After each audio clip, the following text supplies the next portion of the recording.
What's up, everybody? Hopefully you're there. This is Shacklemen Cuff Club Live. We are, what happened? I hit the wrong button, guys. Give me a moment. I was going to say I don't see it. I don't know.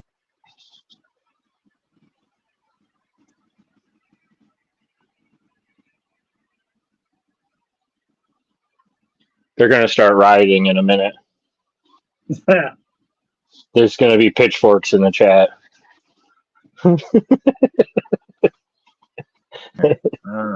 Oh, we're sort of like.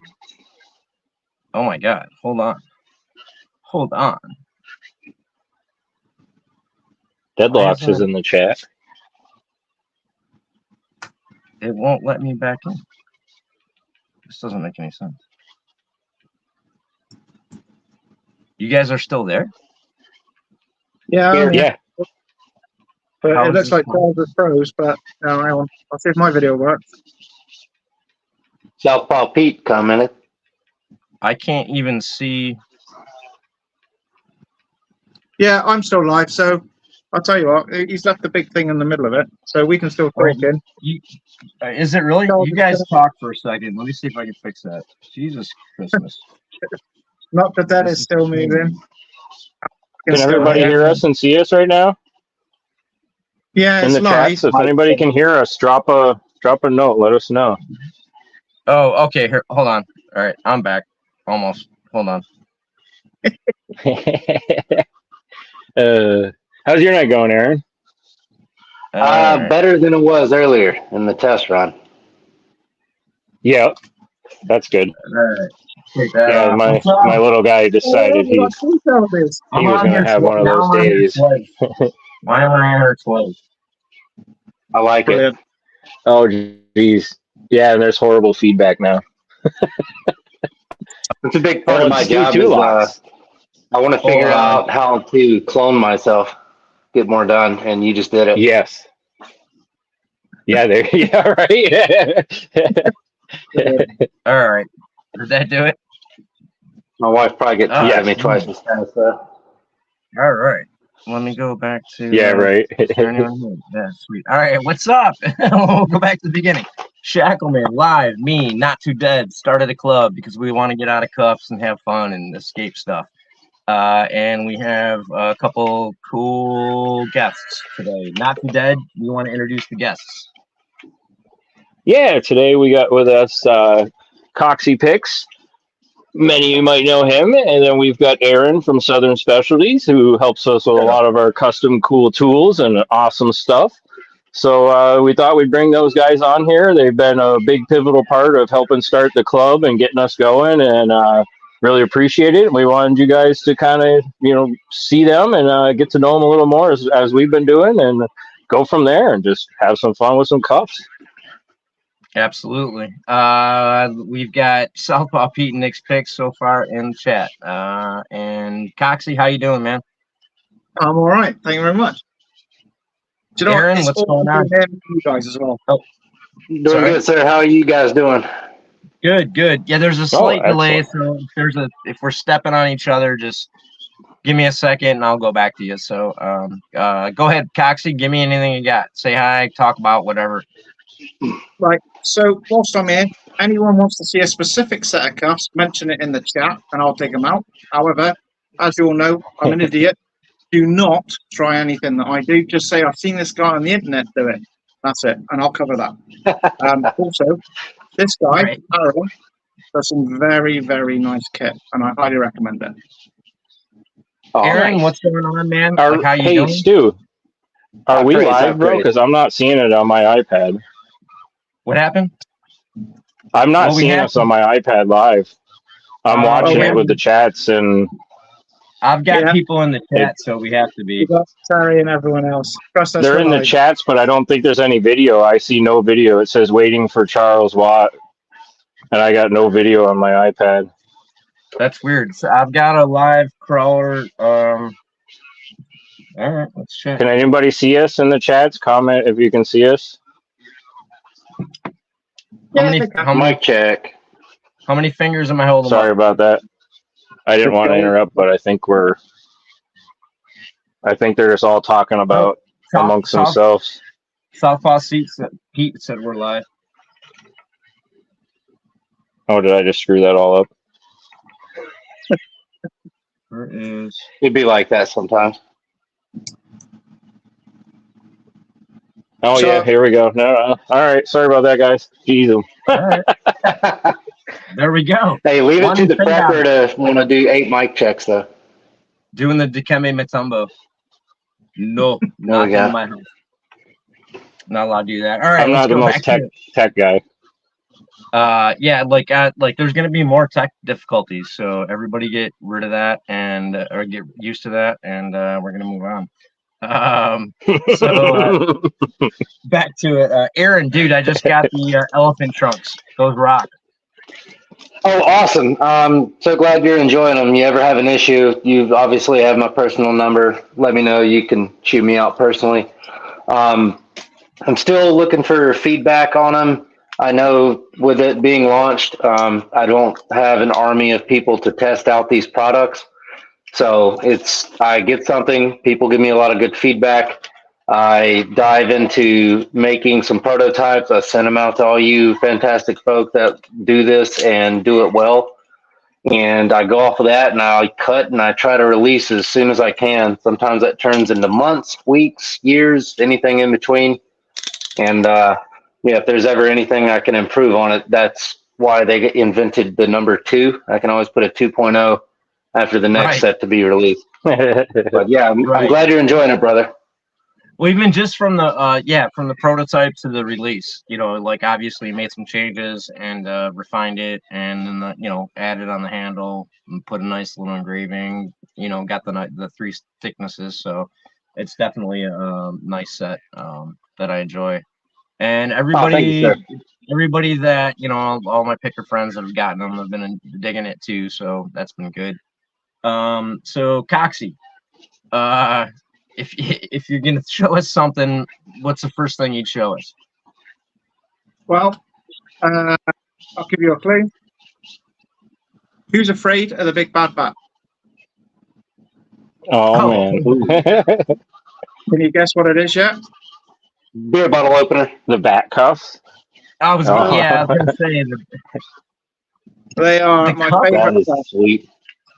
The cuffs are amazing, but the key. Oh wow! Who did you get to make the key? Oh, see, that's a magic trick from. It's a completely different trick that I've bastardized, that I've adapted, and it was called Celebrity. Right? And the idea is that you choose different celebrities. And I just saw the Batman one and went, "Yep, I love that." So I've got that cuff key. It was. So, yeah. I mean, for that pair of cuffs, dude, it's just amazing. Like, and those cuffs are great. How much? I mean, did you find those, or did you have those custom made? Right. So there's a very talented locksmith that was operating in the 80s and 90s called Ian McCall, and he had a company called Stockade Locksmiths. Now he's kind of retired and stepping away from it, and he does occasional work with keys. But he made a lot of replica handcuffs, and this one was a result of him studying the film, got requests. There's actually 3 different versions of the Batman cuffs. One was done by a Canadian, one was done by Ian, obviously, which I've got, which is based on a Smith & Wesson style mechanism. So it's the only one that operates like an actual handcuff. And the other 2 use a push connector and then release. So the other 2 are more toys, but they're shinier. And, so it's chef's choice. Lots of people want different types of things, but there was only about 500 of them made. So I'm really happy that I managed to do that. So that's a very limited run, man. Like, and that's something people would snap up, just for beyond, not anything to do with scapeology or scape artists or anything like that, or cuffs. That's I could see collectors, if I could interject. I could see collectors of comics and just enthusiasts of that genre of the DC world. I used to be a comic people guy. Nerd out about it. Oh yeah. I know a lot of comic guys. That would be huge. So it's I can not already just see the tagline: "The Bruce is loose."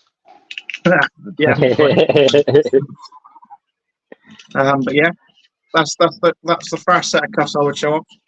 So yeah, those things are beautiful. I've been digging those ones you showed the other day in silent as well. The 95th and 100th anniversary Peerless, and now I've gone down the wormhole trying to find those, and they only made like 500 sets of those as well. And I'm like, you guys, I'm like, dang it.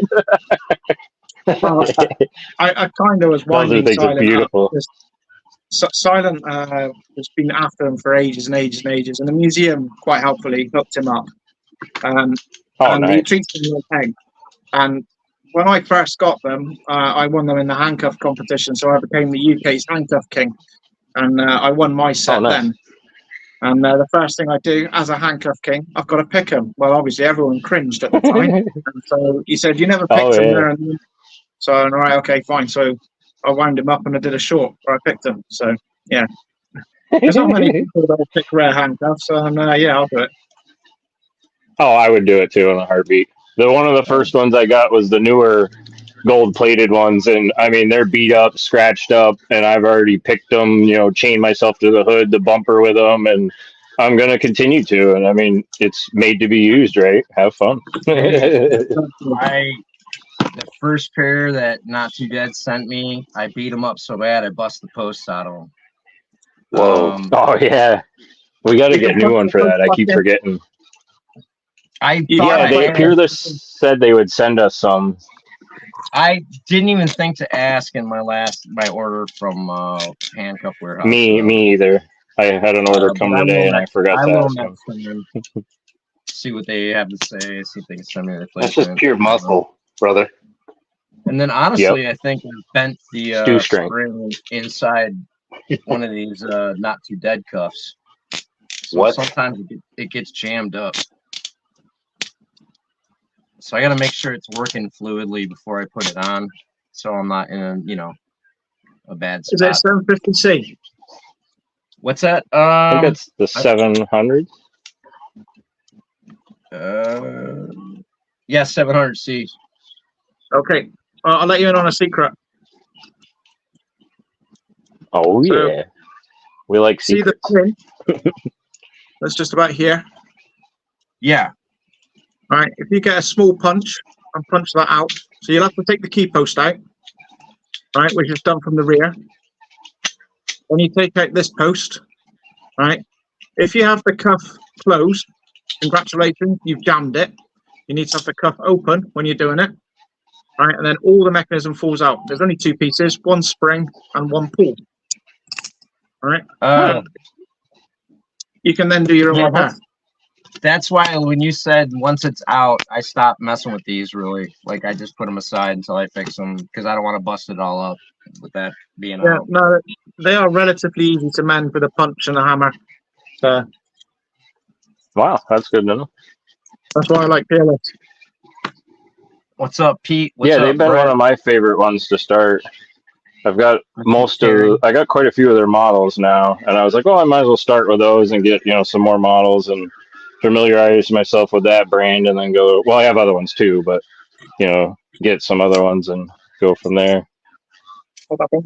Which one model you got out there, Aaron? I have the best model there is, a free model, some used scrap ones from the shop. But yeah, these are just some standard Peerless. Nothing special about them. I believe that an officer came in a while back. He wanted some of his sets engraved, and I engraved the set, and he just let me play with a set because I was nerding out about him. I think he wanted a Bible verse or something cool put on there. But yeah, it's nothing special with them. I'm definitely far from a handcuff nerd. Could not tell you the make and model and brand, anything like that. It just, I guess, 701C black set, Peerless. That's best I can tell you, brother. Oh yeah. I think I got the 701. Yeah, I just put the 701s on, the black ones here. Oh, cool. It's a very old box. What you got there? And in 1920, it was a very new box. Some second old vintage. Peerless. Oh wow. So it's the second generation, and look at those beauties. It's the birth of what we were all picking. So this is the first time that they had a push pin for a double lock. So this is the reason we've all got handcuffs the same sort of shape that we have now. So it's a great little cuff, and They look the really first thick. they are proper chunky monkeys. Don't get me wrong, right? I mean, they are some big old boys. But they went really, really small because at the time, juvenile crime was quite high. So these got to go quite small rather than quite large. So whereas now you have a 23 teeth or a 25 tooth handcuff, as you consider your standard, they tend to just the juvenile cuff is no longer allowed to be utilised. It's now called a female cuff. So if you see a handcuff advertised as a ladies model, right, it's because it goes a lot smaller in its diameter. But yeah, fearless, second generation, nice. Wow. I've got lots of random cuffs. Back that far. Sorry, my cat decided he was getting in the video for a minute there. I thought I saw a cat buzz through the screen. Actually, not too dead. That's Bruce. He's feeling a little bit better, man. So Oh, that's good. yeah, Nice. if he He wants wanted to get come some on and say hello. yeah, if he wants to get some camera time, he gets some camera time, man. So all right, Yep. I guess I'm gonna switch it. Can't say no to that. I'll go to the front. I did it where I put the keyholes facing each other on the same wrist. Not paying That's always attention. an interesting thing. So how'd you get into picking cuffs, Coxie? Or like what led you into it? What was your first experience, or was it Well, locks or cuffs or? background of lock sport, and then managed to pick up a set of handcuffs because someone suggested I try it. You may remember them from many moons ago. It was the Southampton Lock Picking Club. So I got a set from Surplus and kind Nice. of got addicted from there. So I thought they were easy because I was picking them on the bench, and then someone said, "Put them on." Okay, challenge increased. So, and I kind of grew from that, and then I realised that there was different mechanisms, and the engineer in me wanted to collect them all. So it's a bit like Pokemon. And yeah, so I've got every single style of mech that I'm interested in, and every single style of mech that I want to try and pick. Not a lot of people do picking videos on handcuffs at the time when I started. They generally just did that stupid bobby pin bend with a weird S on a Smith & Wesson, which is unnecessary. You Yeah. don't need to do that. You can do it with a straight edge. But somebody saw it in a movie once, I'm guessing, and then obviously it gets repeated across YouTube. One person has done it, so the next person does it, the next person does it. And in the end, you end up with lots of people doing exactly the same stuff. So I just thought I'd try and broaden the handcuff picking sort of element. So yeah, that's pretty much it. I kind of fell into the escapology side of things and joined the UKEA, and joined the GEO. So that's the UK United Kingdom Escape Artists and the Global Escapology Organisation. And I've subsequently been invited as an honorary member of Canada's Escape one, which is CanEscape as well. So not too bad. That's a cool name. CanEscape's cool. That's a good name. Yeah, that's a good one. So, like you were mentioning before that you were, I think, considered or maybe considered an amateur escape artist, or what does it take to get that kind of title, or how do you go from that to pro, or what's the journey on something like that? I'll always consider myself an amateur escape artist until I've stepped up on stage. The way I look at it is that escape artists that perform on stage, because escapology is an art form itself. So you've got people that perform on stage and entertain hundreds at a time, and that's your big impressive things with cranes, fire, and danger, and woo, that jazzy lights, all that sort of jazz. And then you've got what I'm doing, which is more of a seer style, which is and with materials that you can find around. So it's not loads of planning and everything else. One of my favourite things to do is to go to a pub and then teach people how to pick handcuffs. Everyone there? Yeah. So Yep. It kicked out for a second, but I think we're all back. I might have lagged. Uh-oh. I'm here. We've lost Aaron. He might be back in a second. He's loading. But yeah, I mean, the whole picking of handcuff stuff is kind of interesting and the way that you look at the mechanism, and all these people that have spent so much money designing new ways to try and stop you from picking it. Like, for example, the Peerless 750C, 850C were meant to be groundbreaking because you can't pick them with a paperclip. You can't do whack attack Yep. on them. You can't do all these wonderful things, and then they just scrimped on the box rivet and allow you to slip a paperclip in as a shim. And you can still whack attack them. It just takes a little bit more kinetic force.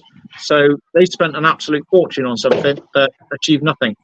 Whereas, you know, idiots like me will try and capitalize on it. I do kind of the same thing. I collect random things I find, and I'm like, ooh, I can use that to open cuffs. Ooh, I can try that. So any bits of wire I find, little tags, I'm like, I'm going to bring that home and try it. And the first thing I actually used, and that's where I like your style and technique, you know, like, was I took one of these barrettes and I folded it out and broke it, and I made it into like a little shim just out of a regular hair barrette that a woman would use or so. And yeah, I mean, that thing, it was amazing, and I was so like satisfied to see how something that simple could actually work, and that's what kind of got me down the road. Yeah, I mean, there's so many different objects that you can use and pick up. I mean, it's all well and good saying, "Oh yeah, I'll use my lockpick," which is great. But if you haven't got your lockpicks, what are you going to do? So yeah, that's something that I quite like, adapting and overcoming. But if you know what tool profile you want to make, then you're halfway through the battle. So you could just try and adapt whatever object you found into the tool. I mean, I know that I do take the mickey sometimes. That I did do a silly video where I escaped out of a set of handcuffs using a blade of grass. Oh yeah. Right. I was going to ask you what the like randomest thing you ever used to escape from one was.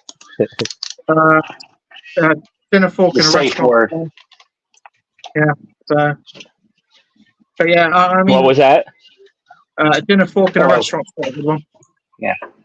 Oh, geez. That's cool. That's pretty neat. I think the best discovery I found with handcuffs was the Parker Jotter. It's got a built-in pick that's perfect for every single cuff. I mean, we're at 140 cuffs, but Parker's had I've been a bit lazy. I haven't really caught up. I've got like 60 cuffs that Parker needs to attack. But yeah, and it's the perfect shape. It hugs the key post. It gets exactly where it needs to. It might as well be a handcuff key, but it's in plain sight as a pen. So yeah, the Parker Jotter. And so Parker, if you're watching, I really would like some sponsorship. The amount of pens I've destroyed. Come on, hook me up. I've heard of that one, and then I think you made the video right with the mechanical pencil with the 8. I think it was like the metal rod inside of it. 0.8 mil gal wire. All right, it's the second best thing you can ever find for getting out of handcuff. Genius. I gotta get one of those and make it. Yeah, because same thing. You can have it right in plain sight, and like you mentioned, put different thicknesses in there and have all those in the back as well. I didn't see that. Click pen with the wire in it. That's pretty awesome. Yeah, like a mechanical pencil. I just saw Lockpicking Dev release a short showing that he had like the slider disposable, box cutters, but he replaced the box cutter with a lockpick. So the lockpick slid out and slid back in each one of the handles. And he was talking about how TSA made him take it apart because it was like a box cutter blade handle, Love those cups. X22s are so amazing. Random Jim's in the chats, and he just asked, he wants to know how to pick these, and these just showed up today. So we're gonna find it out, Jim. Let's try this, and if I botch it, we got Coxie here to help me. And right, talk him through it, Coxie. Are you gonna guess first, or are you gonna try it? Well, hey, what's that? Do you want to just try and figure it out on your own, or do you want me to cheat and tell you? Yeah. No, I'm gonna try it on my own first. Yeah, for sure. Yeah. I like that. Try That's the Shacklemen spirit. Try the key. On the bench first with that double lock. I got the split paw shrimp from Aaron, so I'll worst be right case, I got the shim and I'm getting in there. Aaron hooked me up with a couple different varieties: the straight one, the one with the handle, the ultra thin. So we're getting in one way or another. Looks a bit like that. If I can put that. I like this with my fingers. Oh yeah, little split. Cool. Right. So whilst you're playing around with your X22s, anyone know what these things are?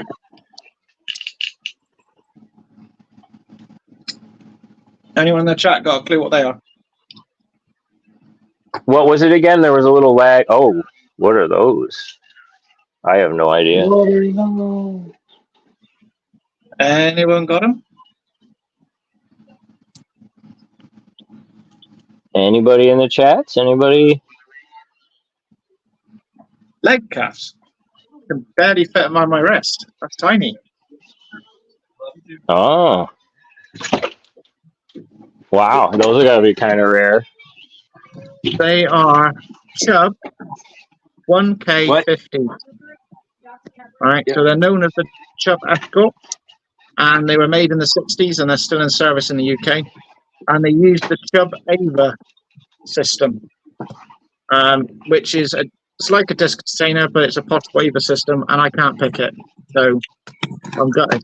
But at the same time, I'm also chuffed that I've got it. So, but yeah, they're cool. Yeah, the Home Office. I've never seen something like that. Yeah, the Home Office in the 60s approached Chubb and said, "Look, we've got some high-profile prisoners coming in, and we want you to design something that we can use." And that gave birth to two handcuffs. My favourite, which is the IK70 Chubb the Trainer, which you see me and Deadlocks pick loads of times. It's the lever lock on your hands, and these ones. Yeah. And the high-profile prisoners in question was the Krays. They wanted to be able to make sure that the Krays couldn't escape. It all fell about because when they were arresting them on that fateful day, Charlie Kray, he couldn't fit his arms inside the handcuffs that they had, which were the Derby style. So Charlie Kray was escorted without any handcuffs. So they couldn't risk that with Ronnie and Reggie, so they decided to come up with the escorts. And it's a three-position handcuff: big, middle, small. And if your wrist is still too floppy inside it, then they shove a bit of plastic. Well, I say plastic, there's another piece of metal that goes in there called a reducer. So you then have reducers on it as well. And they're still utilised to this day. And if you look up photos of the funerals from when the Krays were let out to go to the funerals that they attended, you'll see that they're wearing them. So yeah, they are a great bit of kit. If you're in them, you've been a very naughty boy. I have a question. So you obviously will know more of the history than I do on the matter. Is it true that one of the Kray brothers helped the other escape by simply going on visitation? They swapped glasses. One of them walked out, the other followed behind at some event. There's something to do with the order of things I'm probably not getting right, but if my memory serves me correctly, during one of the many arrests that they had endured, the brother went there on visitation, and because they were twins, he just put on some glasses on him, and they just social engineered their way out of a prison. Is that true? Or is that just bullock that's just passed around here? I think that might be one of the many tall tales. I know that they got the chap that they were eventually arrested for. They got him out of Dartmoor because he went to go and feed the ponies. But yeah, I don't think the Krays were just simply walking out. They probably bribed their way out and then told everyone that they just walked out. Oh, yeah, hey, that makes Lux. sense. How's it going? That Thanks for popping sounds in. better. What? Yeah. Miss Lady Lux. The Lady of Lux, how you doing? Anyone else down in there? Brett? I'm trying to get these open, Jim. They're defeating me so far, but I'm looking for some different tools. We've drawn 11 hole watchers. What about handcuffs that don't need a tool? What's that? What about handcuffs that don't need a tool to escape? Would that be interesting? Yeah. I see you gotta have like I don't even want to get into it because that magic bag just I've bought so many off Amazon and eBay and none of them work like yours does. And I mean, you go into them and it's like they just fall off. I actually have a magic pixie inside there, but what I mean is a mechanical failure that means that you don't need to use the key. So I'll go and get right. Now, Deadlocks wants to show off the Clajuso when he comes on eventually, so I won't show off the Clajuso, but I will show the Revolver. Probably Oh, nice.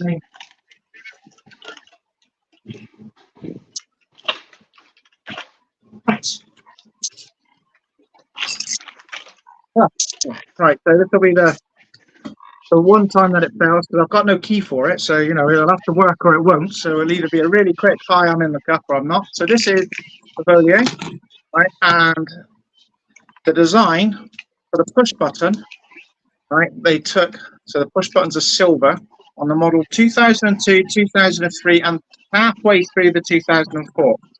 Now, what happened is that somebody realized that when you've got the cup on, you then push the button for the double lock, right? When you've got the cup on, if you hit this against a big object or you've got a big, strong grip, and you just squeeze the bow, and you apply 50 kilos of force, you can just remove it, just like that. Really? Right? Because they designed the cuff in such a way that the actual ball itself slides downwards in this angle, and it sits over the top of the button. So instead of it just getting lodged a little bit, right, it gets shoved, stuck behind the button, and then holds there, which allows the cuff to just free, just like that. That's so too cool. I'll show you when it's not on my wrist. Right, so that's good. This one. Right, so you set the double lock set. Right, and I'll try and get it in frame. There we go. So what I'm going to do is I'm going to squeeze. Because my wrist isn't in there, this will probably shoot straight through. But you then apply a lot of force. Nice, dude. That's it. Nice. And that is the riv. I like the shape of that cuff. It just seems like it'll crush the side of your wrist bones less. I call them lobster claws because if you get them on the wrong kilter, it does hurt. But at the same time, it is they are more comfortable to wear. But they're more prone to having your hands in weird positions when you're doing it. So yeah, I've got very bony wrists. They very easily get situated wrong if sometimes when I'm opening the bow, and that becomes like a crank on these. So I got to be careful how my wrists are in there when I'm opening them, or I'm going to break my own wrist. I just got a text message of Deadlocks. My magic bag screwed up again. I added a lock. No, I saw that. The wrong one. It just keeps adding stuff. You want the one that takes the stuff off. I know. I don't. I'm buying from the wrong source, Coxie. That's all I'm saying. So I got some thinner paper clips, and I can actually do this shim now. That works well. As tough as it sounds, right? I was doing handcuff escapes and getting all of the do it behind your backs, do this. I do a couple of the magic bags one, and nobody challenged it at all. He was like, "No, nice one, it's a magic bag, nice one." Right? I was expecting a torrent of abuse and everything else, and then lo and behold, it's nice one, cheers, well, that's brilliant. So, yeah, I think everybody just knows that we can't do it. We're like, I'm not even going to try on that one. Yeah, I don't. I get the most, like you said, trolls or hate or anything on any of the handcuff ones. You know, it's, hey, do it, double locked, holes up, palms out, behind the back. Like, okay. So the thing is, I've only gotten. So from a historical perspective, the double lock is not for security. The double lock is purely there as a safety device. Yeah. So and it's also not tested. So the NIJ certification just tests to see if the double lock is on there. That's why that push button one actually went through. Nobody really tested it.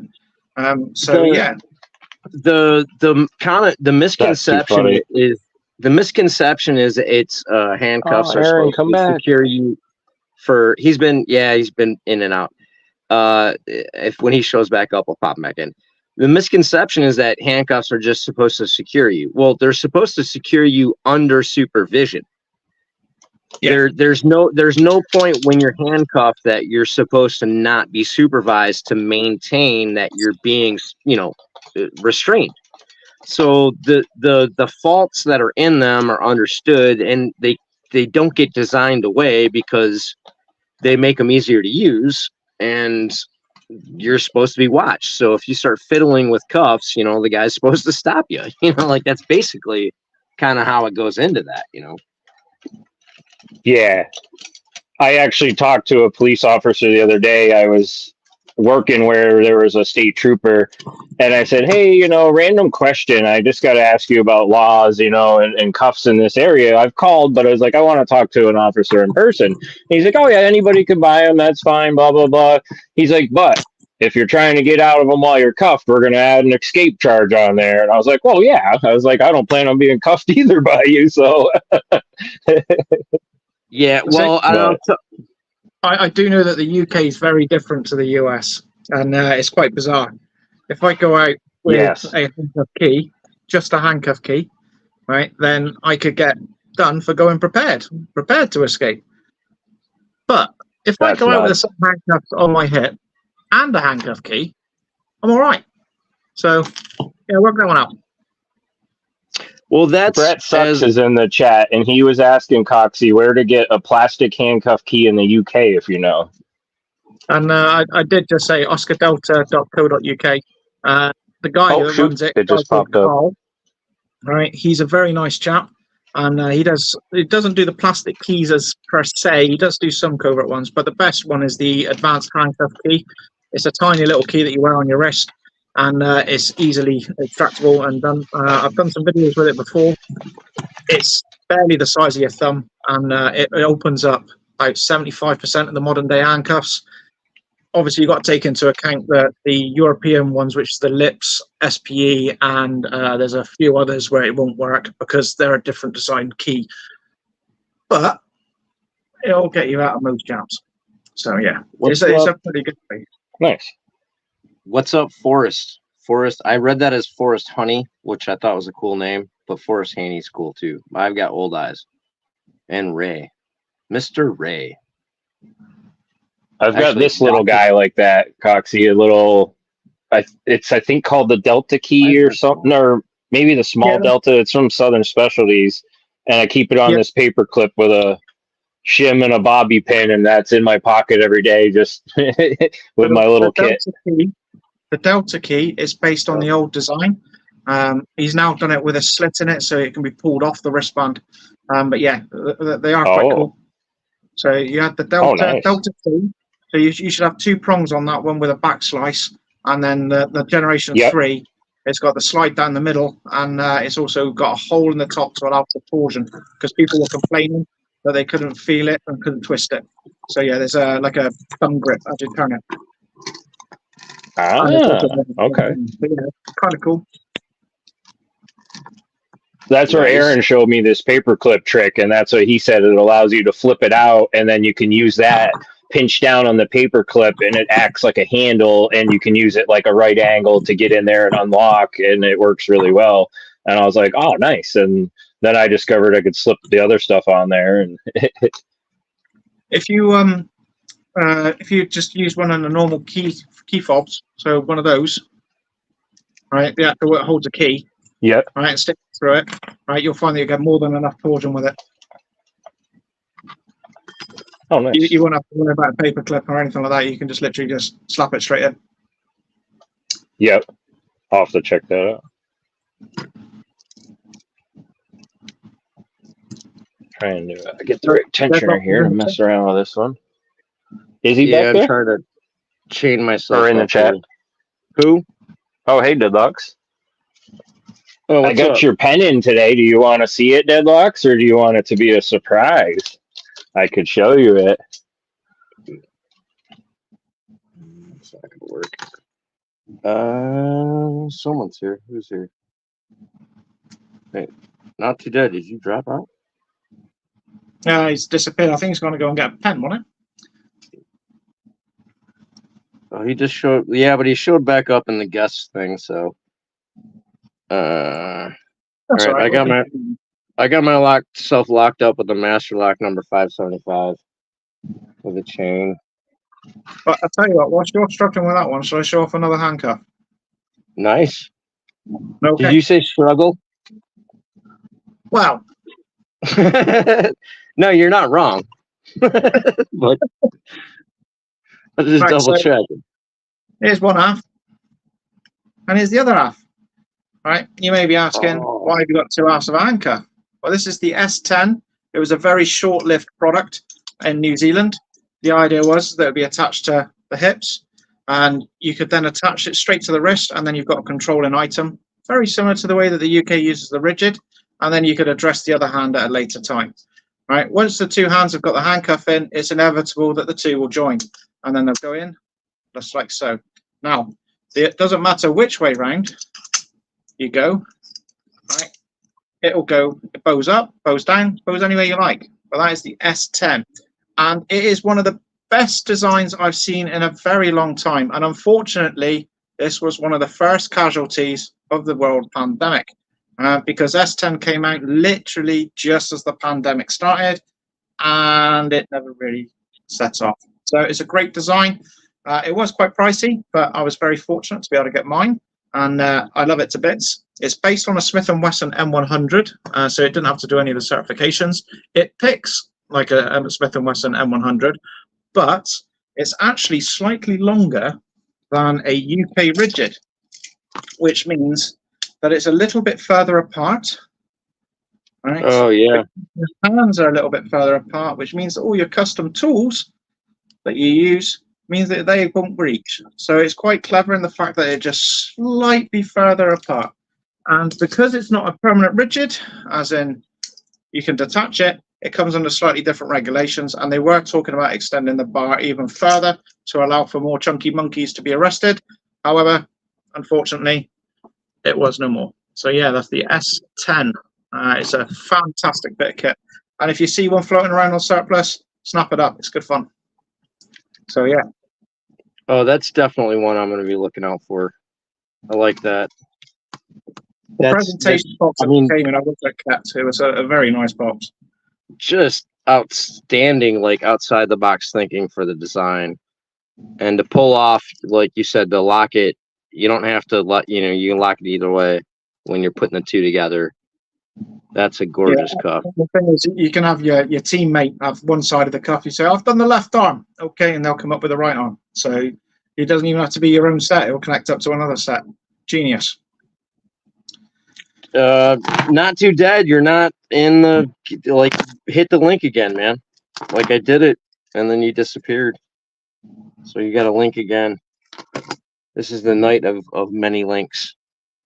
Who else? Deadlocks. What's up, Deadlocks? LPD. Oh, what's up, guy? Terry B. Pickin. Xvinity's here. Hi, X. Roll back, see if anyone on this. Forrest, Brett, Lady Locks. Mrs. Lady Locks. Yeah, that's Papa Group. We got a few more people in here now. That's nice.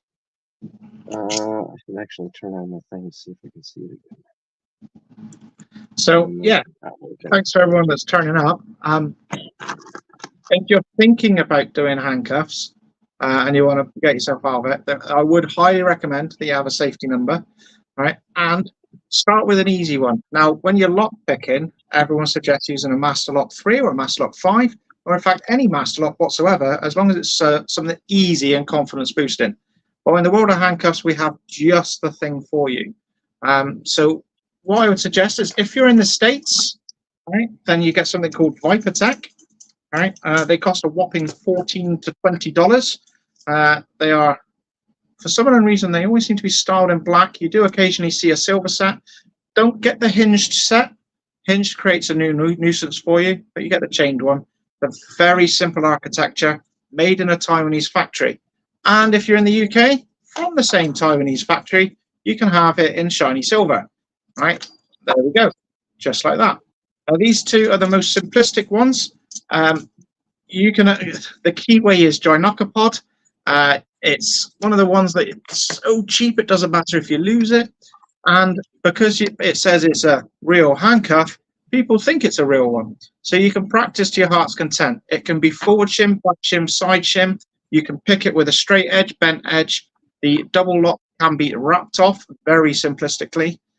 So there is a multitude of ways of getting in and out of these handcuffs, right? So it will proper boost your confidence.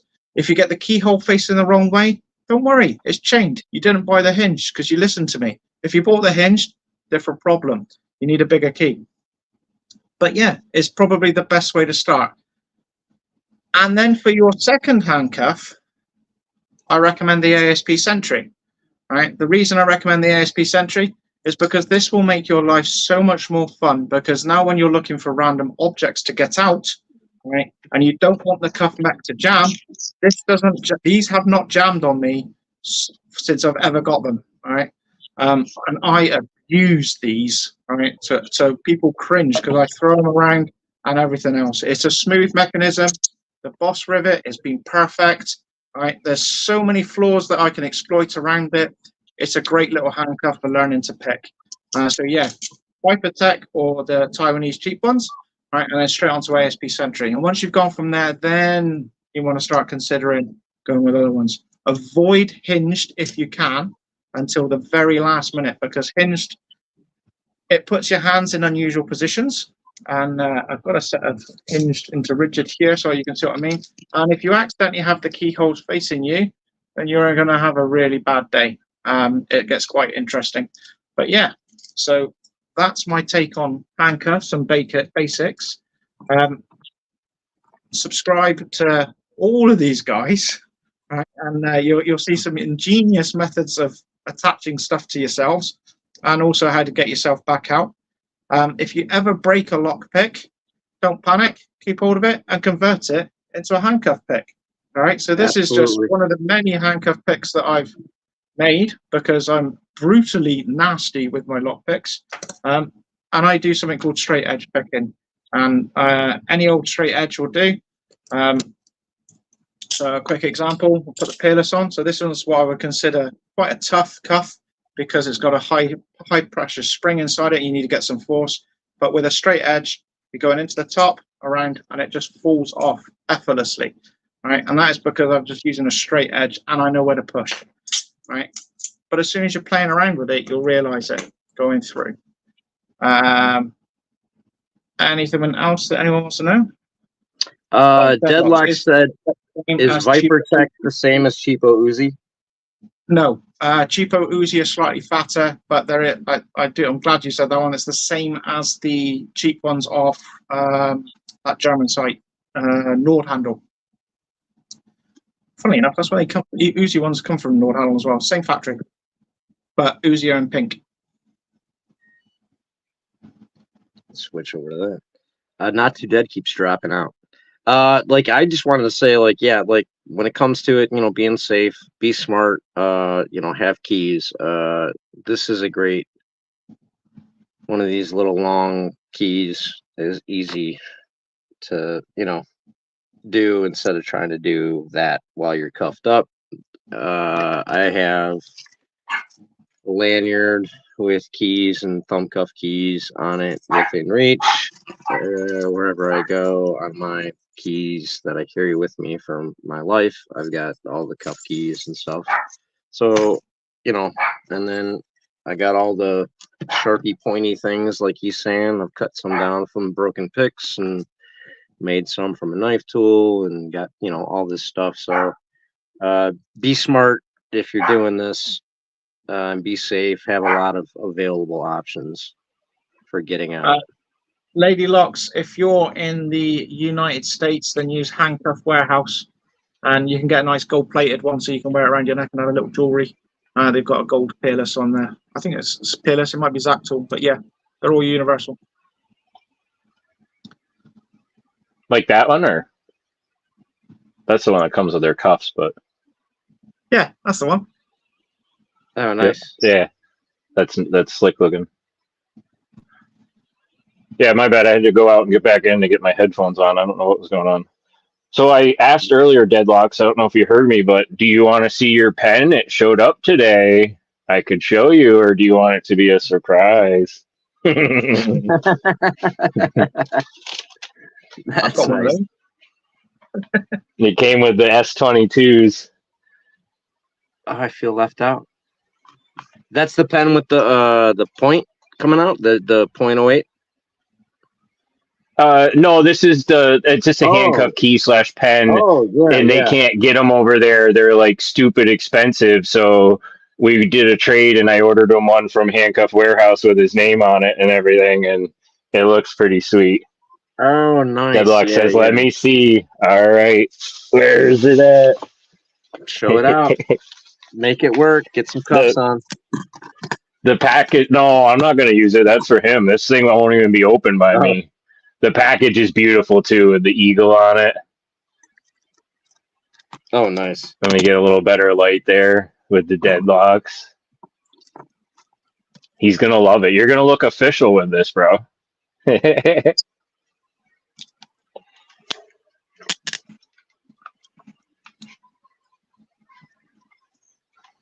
Right. Is there any other cuffs? I I like don't seeing think those unique style ones you have. If you got any I other, was like those ones that were just connecting together, were really cool and stuff like that. like, we don't Okay. even know what cuffs to ask you to look at. That's how crazy. Exactly. What about a Like cuff I, that went into service and was removed from service because too many prisoners were injured from it? ooh, So, is it those pokey eye ones with the little? I forget what style they are, but they have like that. Oh, this is modern. What are they? This Oh, is really? yeah. And I'm quite lucky, but I'm still in a box. So yeah, these are the tough cuffs. There you go. Oh, ooh. Mine were never issued. Only picked twice. And there we go. wow. Yeah. Now you'll notice that it's got a very unique hinge on the inside. So it's classed as a hinged cuff. The idea is that the law enforcement words. Put my teeth back in. The law enforcement officer would put this onto whoever they wanted to provide custody for in the Strand of Hollywood. Now, if they were kicking off, you go, okay, no worries, just twist the cuff. That's it. There we go. Yep. So now your hands are cack-handed. All right, we'll just twist it again. Oh, All right, now you can start seeing the problem. It doesn't go back on itself. It just keeps going around in a circle. And rather than using American law enforcement, we're sticking this on in the rear position and then just keep going. And going. And going. And going. So there we go. And that's the reason why the tough cuff. Absolutely amazing idea. Should have put a key mechanism in here to allow you to revert it, or a simple ratchet. You'll cancelled their version of it because this was taken off the shelves and deemed inhumane. So therefore it's an inhumane restraint. yeah, like if you start struggling in panic with that behind your back, you're going to start locking yourself deeper and deeper into that. Yeah. So people are getting injured with their shoulders and everything else. And as nice a cup as it is, and everything else is such an innovation. Unfortunately, we'll never see innovation like that again. And I've got the 2 original keys still in the wrapper. So yeah, it's a great cuff. And my favourite part of it is they call it the model number 007. So yeah, I'm all in. So I love it. That's awesome. Is it a hard one to pick? You said you've only picked it a couple times. No, it is super easy. It's it is very much a Smith & Wesson style cuff, but at the same time, it's just the fact that your hands go into different positions. So it depends which position your hands end up at is how easy it is to pick. So there we go. And the one that's got the window on it as well, and it's the Smith & Wesson window exploit. So they would be able to be vulnerable to it as well. But yeah, that's the tough cuff. Great little cuff. So What next? Are you back? He disappeared. He's back. Hold on. Show the Hyatt Derby There for a you go. different mechanism. I can do one Hyatt better than that Derby. if you want.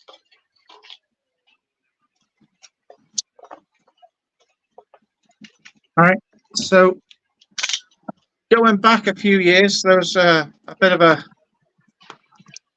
innovation in handcuff design in the 1800s. This is the cabinet, and Ooh. they are unpickable. All right. You need to make a key to open them. So, and they were the Oh. first double locked as well, which is a pain. So it's going to take me a couple of goes because I'm still getting used to this one. You screw in like you would a Hyatt Derby. All right, it then bites. You then turn it another quarter of a turn. So let's get it screwed in. There we are. So it's bit. You turn it a quarter of a turn. There's a loud click, and it comes loose. All right, and that's it armed. And then if I unclick it, it'll either be in the double lock state or in the single lock. So let's have a look. It's in the single lock. If I'd have turned it one more click, it would have gone in the double lock state. But that is the cabinet. So there we go. Which, if you look behind me, is very similar to the tower mechanism, which was all the rage. These are the ones that people were turning into weapons when they were incarcerated. And so what I'll do now is I'll just appear off camera What I and was go thinking of earlier. Hyatt Derbies. So whilst the Americans were coming up with really ornate designs, us Brits, we kept it simple, stupid, and came up with the Hyatt Derby. So bear with me. I'm going to go and get one. Yeah.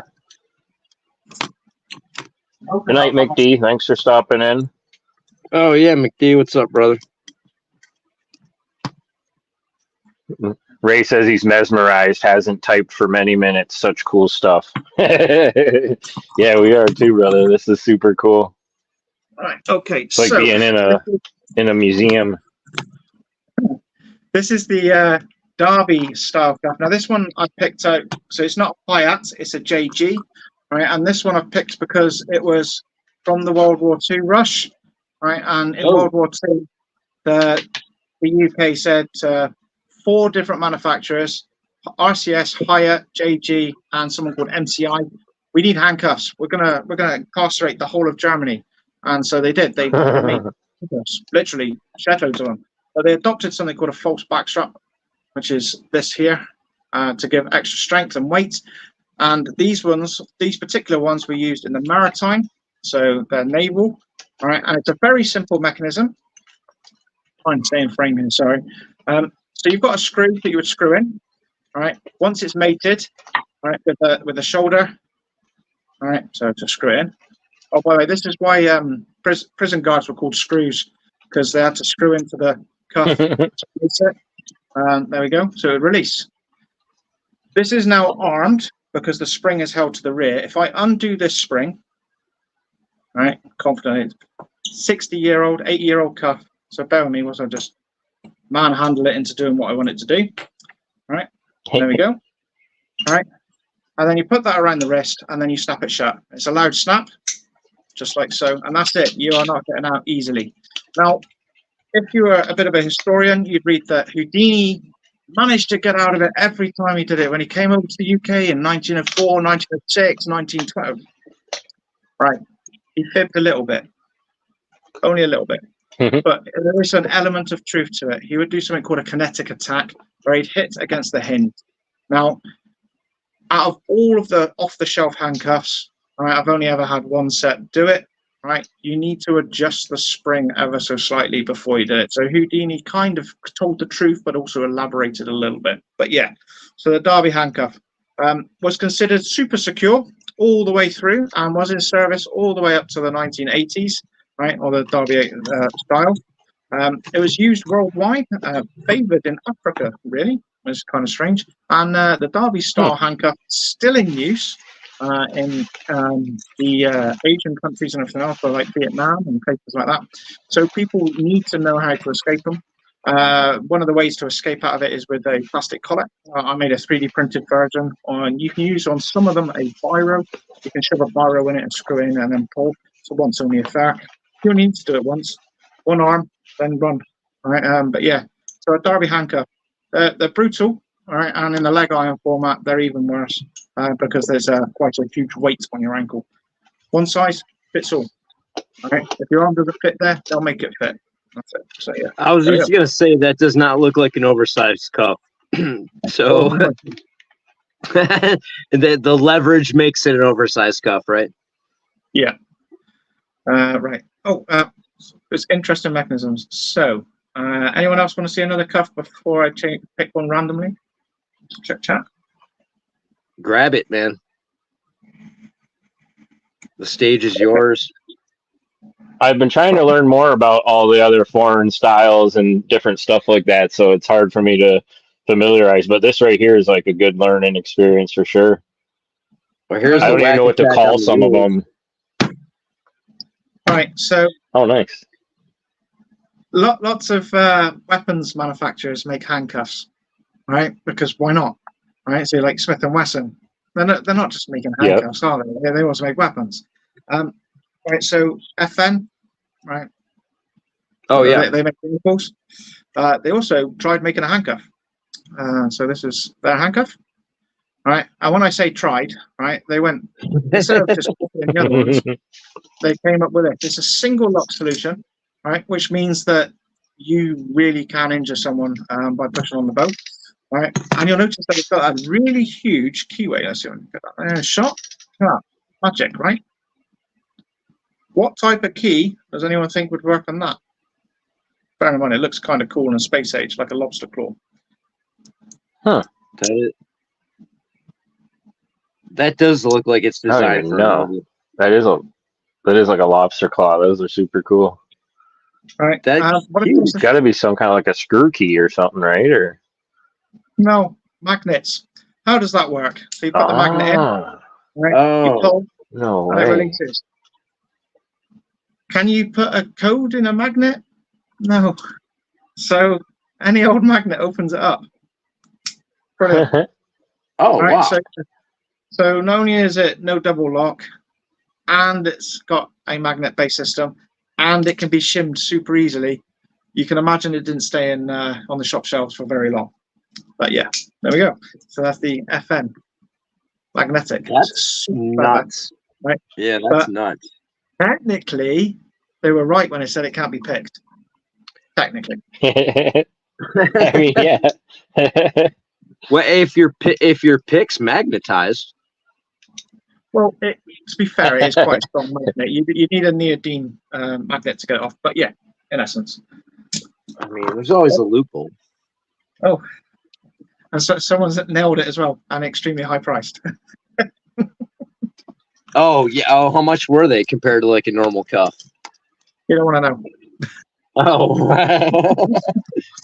I mean, they Can look we neat. ask you what your most expensive cuffs are? You don't have to tell us the price, but if you could show us. Yeah, I've got quite a few unique ones. Yeah.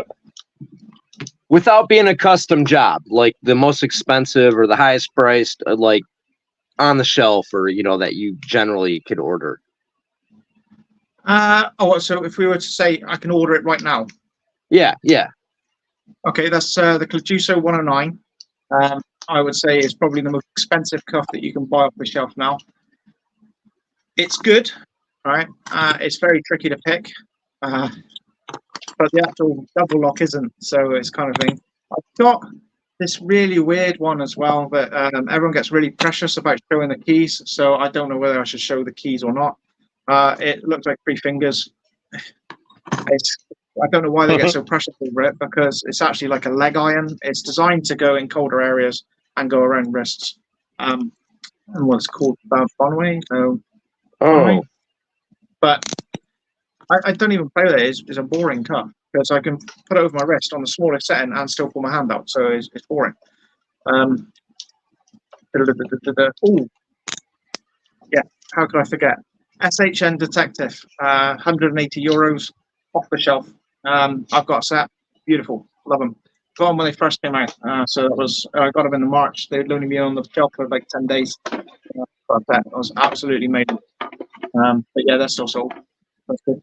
Hey, Coxie, Lady Locks wants to send a picture of a shim she has to your Discord to see if you can tell her what it is and how to use it. Okay, that's fine. Could you tell how to use it or show us if you've got one? Right, okay. I've got a shim in front of me. I'm guessing because she's got a Peerless key that she uses Peerless. So She's got some problem with Smith and Wesson cuffs too. I do know that because we were picking So- together one time. what you've got to remember when you're shimming a handcuff is that this bit of metal needs to go underneath the teeth. Now, when you watch what happens with a handcuff, internally, the teeth are pushing the pull down, right? So when it's on the half kilt, so when you go in between the teeth two, right, so it's just on the half, so I'm just nudging, and you can feel some resistance. That's the spring being pushed down. That's our window of opportunity. Now, when you're wearing the handcuff, it's really difficult because you're holding the shim, you've got your hand already out of the way and everything else. But what a lot of people, because it's all being shown hands only, when you're doing it for realsies, use another object. Use your knee, use your leg. All it is just you need to tickle that bow. So what I mean by that is that you put your shim in position, right? And then you line it up and you keep feeding it down. And then there's a little tickle on the bow. I mean, you've seen these guys doing it with the commercial one. This is just a bit of metal that I've randomly shaved off. But then it pulls clear. So it's in this position. And you can just pull it out. My shim that I've done, you'll notice that I've got a fat head and a skinny head, right? And conveniently, it's long with a shoulder so that I know when to stop pushing. So if I was to go against the cuff, it stops at the fat bit. So when I'm doing something quickly, I know I've gone in far enough. Commercial shims, right, tend to be a one size fits all, which is great for American solutions because you guys all conform to one standard. But commercial shims like this one, right, are no good for UK cuffs because we use a third pull and it's slightly wider. So you need to look at the way that your cuff track works. Let's see. Oh yeah, I'll pick up the Vipertech. Why not? One of the cool things about Vipertech is that it's one of the few cuffs that your commercial shims won't fit. So you actually have to make your shims, which is one of the reasons why I like them. It's kind of cool because it teaches you that you need to make your own shim and everything else, or you buy a commercial one and just shave a little bit, right? It's literally about half a mil that you need to take off it. Right, so we're going to put the SPs, right? So yeah, go back to shimming, Lady Locks, right? We'll try and do it so that you can see. Hopefully you can see. Okay. All right, I'm going to place the shim on the top like this. I'm just going to rest it so you can see. All right. And then what we're going to do is we're going to push in, so it's going to come down to the teeth, like so. All right, and we're going to just nudge the bow at the same time. This, all right, and notice now that I can push the shim all the way down because I'm now between the teeth of the bow and of the pull. And then if I hold it like that, it just slides up. All right, there should be very minimum resistance. Right, if there's resistance on this, your shim is too fat, so you need to make it a bit thinner. Right, but it should just glide in and out. And that's it. That's shimming. And I've just seen the notification, so I'll have a look at Lady Lock's picture later on, and I'll answer it as I can. All right. Cool. Right. Anything else? Tweezers from the Swiss Army knife is a good one. Right, moving around. Before that, Deadlocks asked if you had showed a certain pair of cuffs. Let me go back a little ways. That's the mechanical failure Rivolier.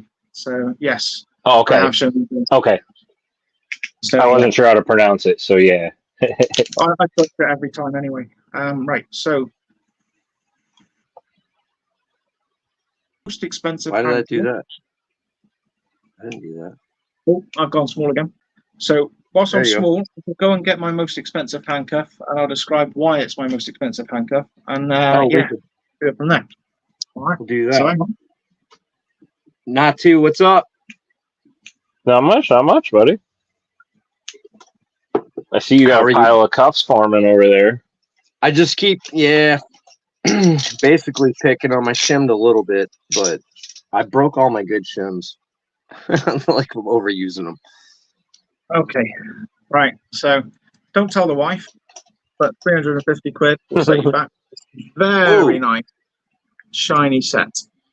And this is a H&R Arms nickel plated. And the reason I paid so much is because it's a magician's set. And it has not been used in anger. It was kept in storage because the magician couldn't use it. So traditionally, a H&R Arms one will go for about $200. And I just overpaid because I really wanted it because it was nickel and there was not a single blemish on it. It is perfect in every way, and I'm super happy with it. Right. Nice. Obviously, when you're buying cuffs, pay what you want to pay, right? And so I really wanted this set. Oh wow! And that's it. So these are patented. It's written on it. Made in the USA. And this is the 1899. So there we go. So yeah, over 100 years old and still looking like the day that they fell out of the factory. Absolutely fantastic. So yeah, I'm going to be featuring. Just look at the chains on that. I know, it's brutal, isn't it? I've got a cheaper set of these that I'm going to feature, and I'm going to show how to make a tool for it because it's going to help out Deadlocks, because Deadlocks has got a set of these as well. So so we're going to be making tools for it. Oh, very nice. Cheaper by the same producer, or cheaper because it was a knockoff? Cheaper by the same producer, but just had a really bad life. So yeah, if a cup looks more rough, it tends to be a bit cheaper. So think of it like scrap metal, if that makes sense. Yep. Oh yeah. So this one with its nickel all intact and still shiny and highly polished is quite desirable, whereas it's not. So, yeah. Nice. What are you working on, Natu? Oh, I was just picking these oversized Chicago. What are they? I forget what model they are.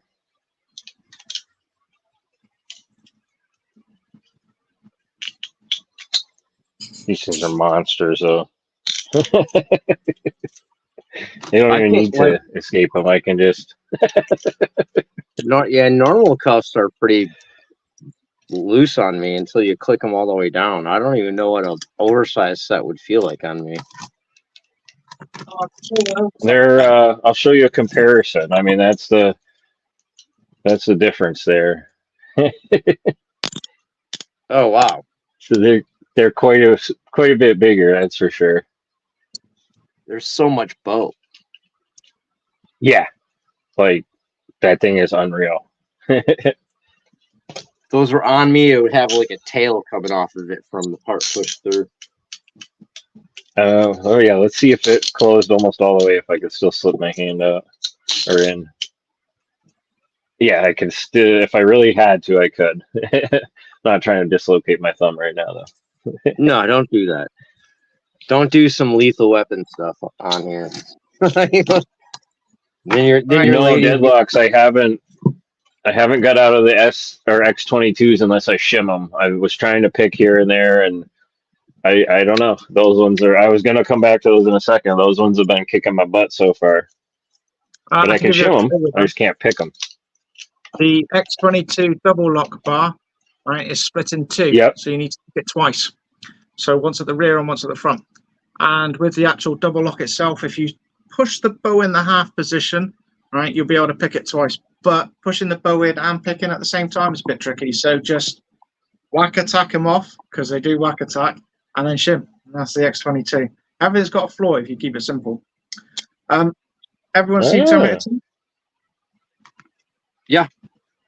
What's that? Do you remember Linda Hamilton lying on the gurney, using a paperclip to escape? Everyone said that can't happen. Oh, yeah. Yeah, she actually, Jen did. She learned how to pick. It's called a grip mechanism, and it's used in humane hospital environments, right, where people aren't intended to hurt themselves or hurt others. There is a new solution because the grip metal can be used as after it's worn down, and this metal can then cut. But yeah, so there's now just a Velcro solution which does exactly the same purpose. But yeah, this is the grip system. There is also a Yule version, but yeah, it can be picked by a paperclip. Obviously not a double lock solution because it is just a hasp and clasp. Think of it like a belt buckle. And I was hoping that the price of these would fall down. They're no longer in service, but unfortunately the price has gone up because my intention was to get one of these and turn it into a belt buckle. So yeah, but unfortunately it's going up. So until I can find some scaggy ones that I can then turn into a belt. But yeah, other than that, Speaking of paperclip, the paperclip bypass on the Peerless is beautiful. It's good, isn't it? It's not bad. Oh, They spent so much money trying to secure that handcuff, and then an idiot like me comes along and says, "Nah, just poke a paperclip in. You'll be fine." yeah. And this is actually too small a paperclip. It keeps bending, but I can worm it in there and get it. Where's the better one? I got a better one. Yeah, like that's just it's nutty how easy that is. Are you aware there's different ways to bend the paperclip, or are you quite happy with just my L? Oh, no. I mean, I played around with other stuff, but the L, you just make an L. It gives you the perfect handle, and then you're out. Well, so if you get what's some of the somehow I screwed it up. So you got a standard paperclip. If you make it into an S shape, like so hopefully you can see that, and then you work it backwards and forwards in the middle. Right, what this is doing is it's weakening the metal at the same time as strengthening the metal, and you end up with two little hooks, which are perfect for a double lock. So there you go. There's a hook. One, and the other side. And you'll notice that you've got the hook, and then you've got your straight edge on the other side as well, just to help you out. So it's another handy bend if you needed to use it.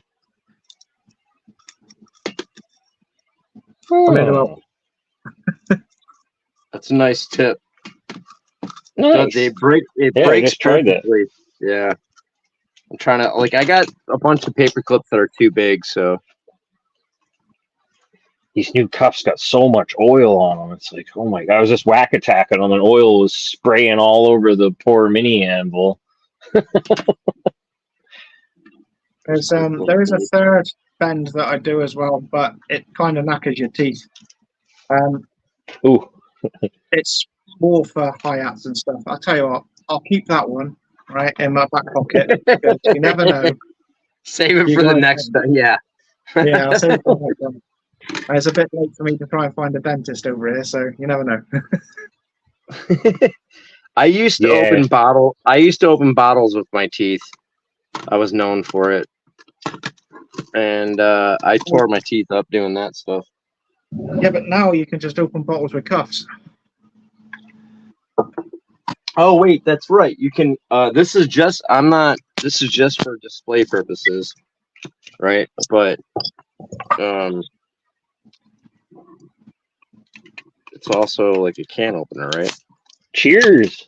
That's a good point. Time for a nice brew, a nice peach brew. Little DIY can opener. And if I had a bottle, I can open up, like I said, I open a bottle with my teeth, a lighter. I can open a bottle with a key, off a counter edge. I can definitely open a bottle with a pair of cuffs. So yeah, there you go.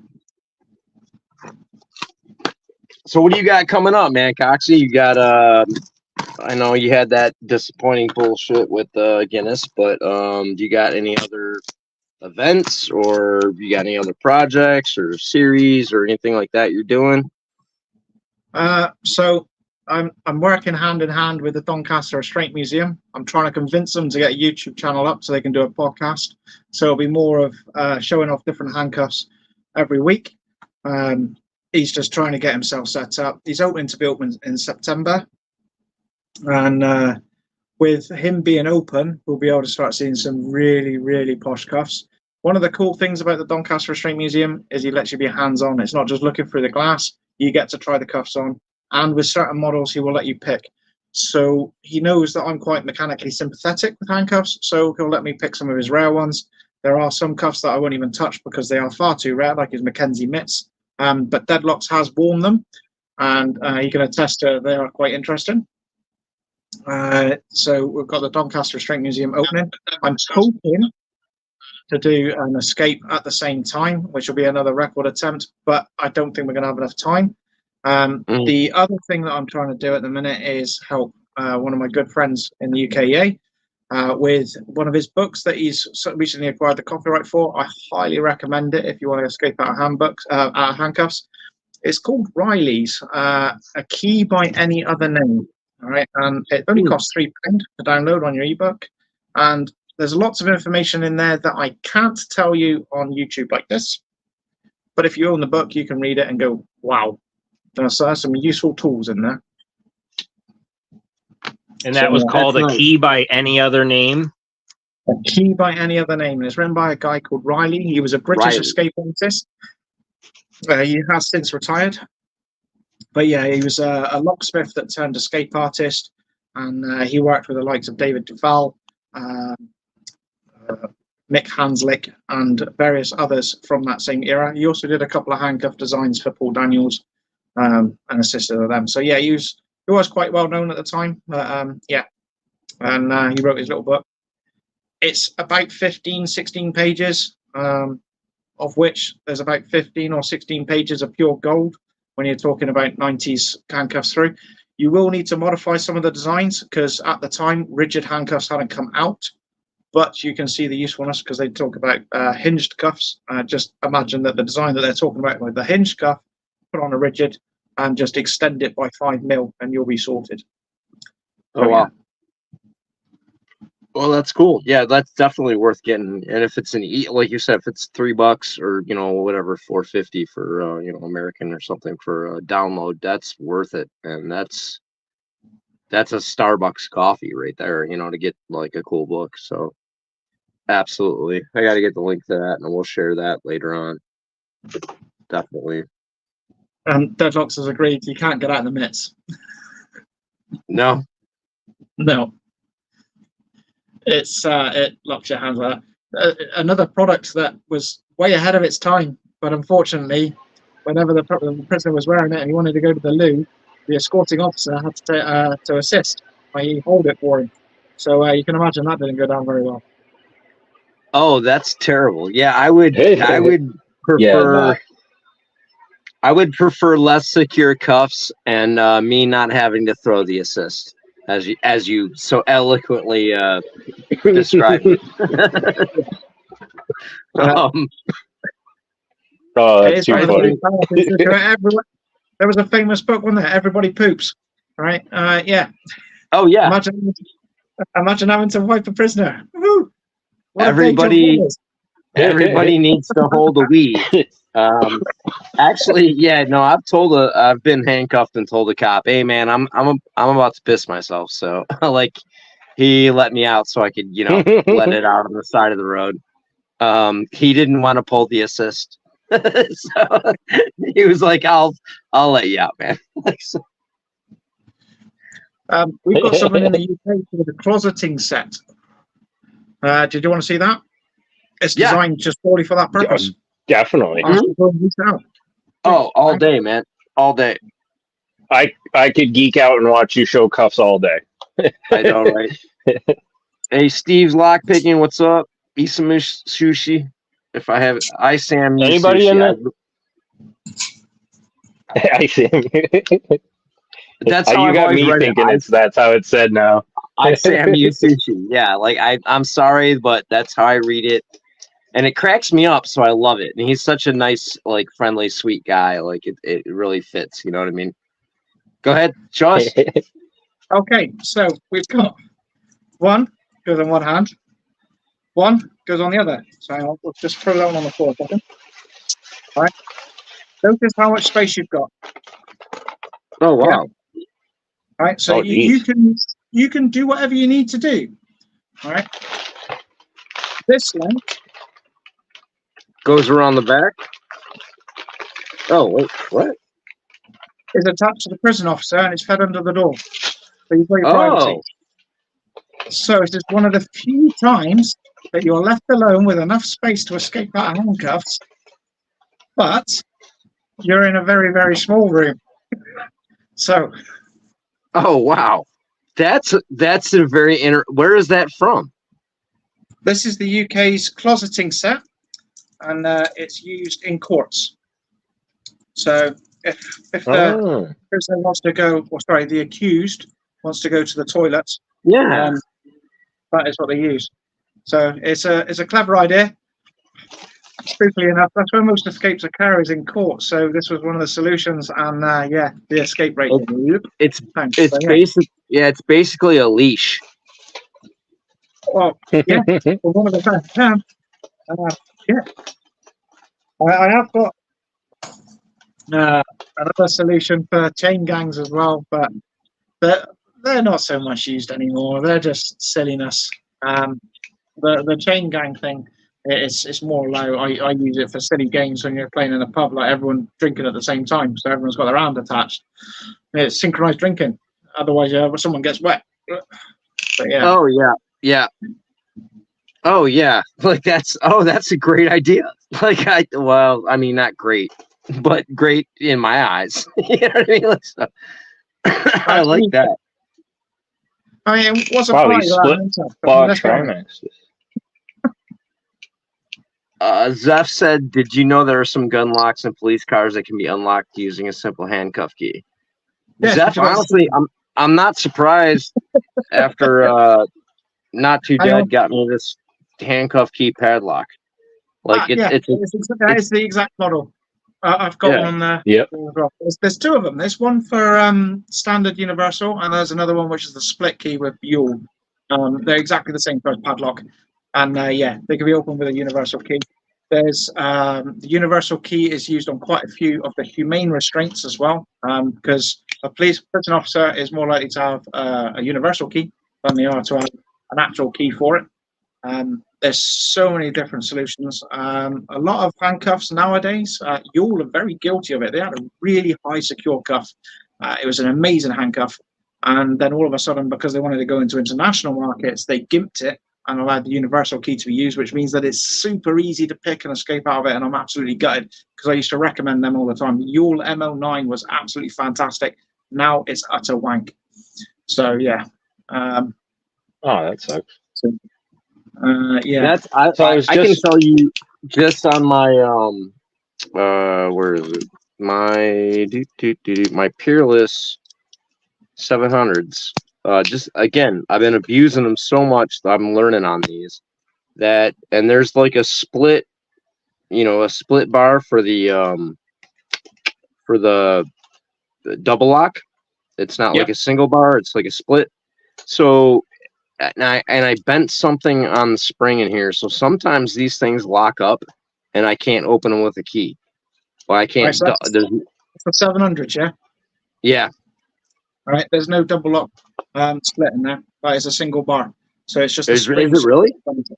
Yep. Then I bent something so much, man, that like if I don't hit both sides, like I hit one side, it'll make it sound like I undo it, and it'll pop the the thing up, but then it won't be unlocked. And then other times when I haven't even engaged the double lock now, it just locks up, and I got to get in there and mess around with it to free it up. Yeah, if you just remove all the mechanism, you'll see that you've possibly bent a little tiny hasp spring. It is kind of small. I might have one lying around, but not on my desk at the minute, unfortunately. It's in one of my drawers. I've got lots of spare bits of cuffs. Yeah, it's a tiny little wafer spring, and if you overbend it, it doesn't ride over. So there's like a hump and a hump, so it's kind of ride over, and then it won't quite sit there. So it'll sit on the knuckle, and if you knock it, so a gentle tap, it'll move over and then allow you to get it back with the key. If you if it gets stuck in half position all the time, then it feels like it's jammed. So that yellow piece on the bottom on the blue is what you're talking about, right? So yeah, that yellow piece. Right, on your cuff. That's a Chicago model, by the way, with a split double lock. So that's what you're getting confused with. That's the Chicago mechanism with the little yellow spring. Yeah. So That's the one clear one I have, though. Like, so, kind of show, give an example of what's going on in there. Not Too Dead. What are you popping? These Trimax shackle cuffs. I was just trying the whack attack on them, and they got the split, and the whack attack works, and then you can shim them. And then I was able to pick it without the double lock, using the little key here. I'll show you a trick that Deadlock's found. So I'll get my Trimax. Oh, nice. And I'll show you. Oh, sweet. Just bear with me. Oh, I've wait. got a few people I've got to get through to find them. Oh yeah, when you got crazy. 5,000 pairs, it takes a little while. Well, I know the facility that they're in, so you have to bear with me. It's in the American section. He's got them by Yes. sections. He has a whole wing. He's like, I've got to go down this hallway. That's not quite that. Third shelf down. But yeah, There's so like Trimax. street signs. I've got 4 pairs, man. Right. So I just need a pokey proddy thing. Right. So a pokey proddy thing. Now you know that the slits on the Trimax. Right. So it's got that slit in it that everyone thinks is super duper secure. Right, and makes it a pain to shim. If you shove your pointy pokey thing in that rail, use it like a rail, go all the way down. Right, you'll feel a ledge. Right, and then lo and behold, you'll be able to push through. And there's a bit of metal there that'll allow you to just push down on all the pulls. Do you want me to do it again, but slower? So you get your pointy pokey thing, jam it in. Oh, the pointy pokey You thing. feel a little bit of metal. Push down, right, and you'll feel it go. Now my pointy pokey thing's not quite long enough. I need to get a longer one, but there we go. It's done. I wonder if I can do it with a tension tool. If I get my covert instrument set, then we'll be able to use exactly the same tool. Yeah? Oh yeah. I got my. Let me grab it. The decoder shim. So we'll go Why with. did that do that? Oh, because he bounced out for a second. All right, there we go. There we go. Right, so I've grabbed the one with the monkey paw style. All right, I'm going to push it with a monkey paw facing to the cuff. All right, it'll impact on the metalwork, and it comes open just like that. All right, so Wow. put the hook in the rail, push, and away. Wow. Nice. No way. Yep. And credit where credit's due, Deadlock's found it. So Nice job, Deadlocks. Nice hack, Deadlocks. That's sweet. Oh, I got to release a couple teeth. I got to mess with that more, for sure. That is cool. Steve's lockpicking said he found that book on Amazon Kindle store. So, that's the one. Yeah. Yep. So it's there. Go get it. Find it. Buy it. Hook that guy up. Needs a Paul press, not too dead. To make it which- easier. If oh, you brute force it, it'll go press through. in. I gotta shim with something, I guess. Did start. Oh, there it is. Sweet. Yep, that's what I needed. It was a little more of a press. Good job. To me.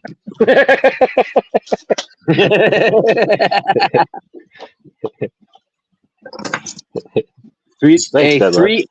380 is a steal for a book, dude. Yeah. Yeah, on something like that too. Like, yeah. Yeah.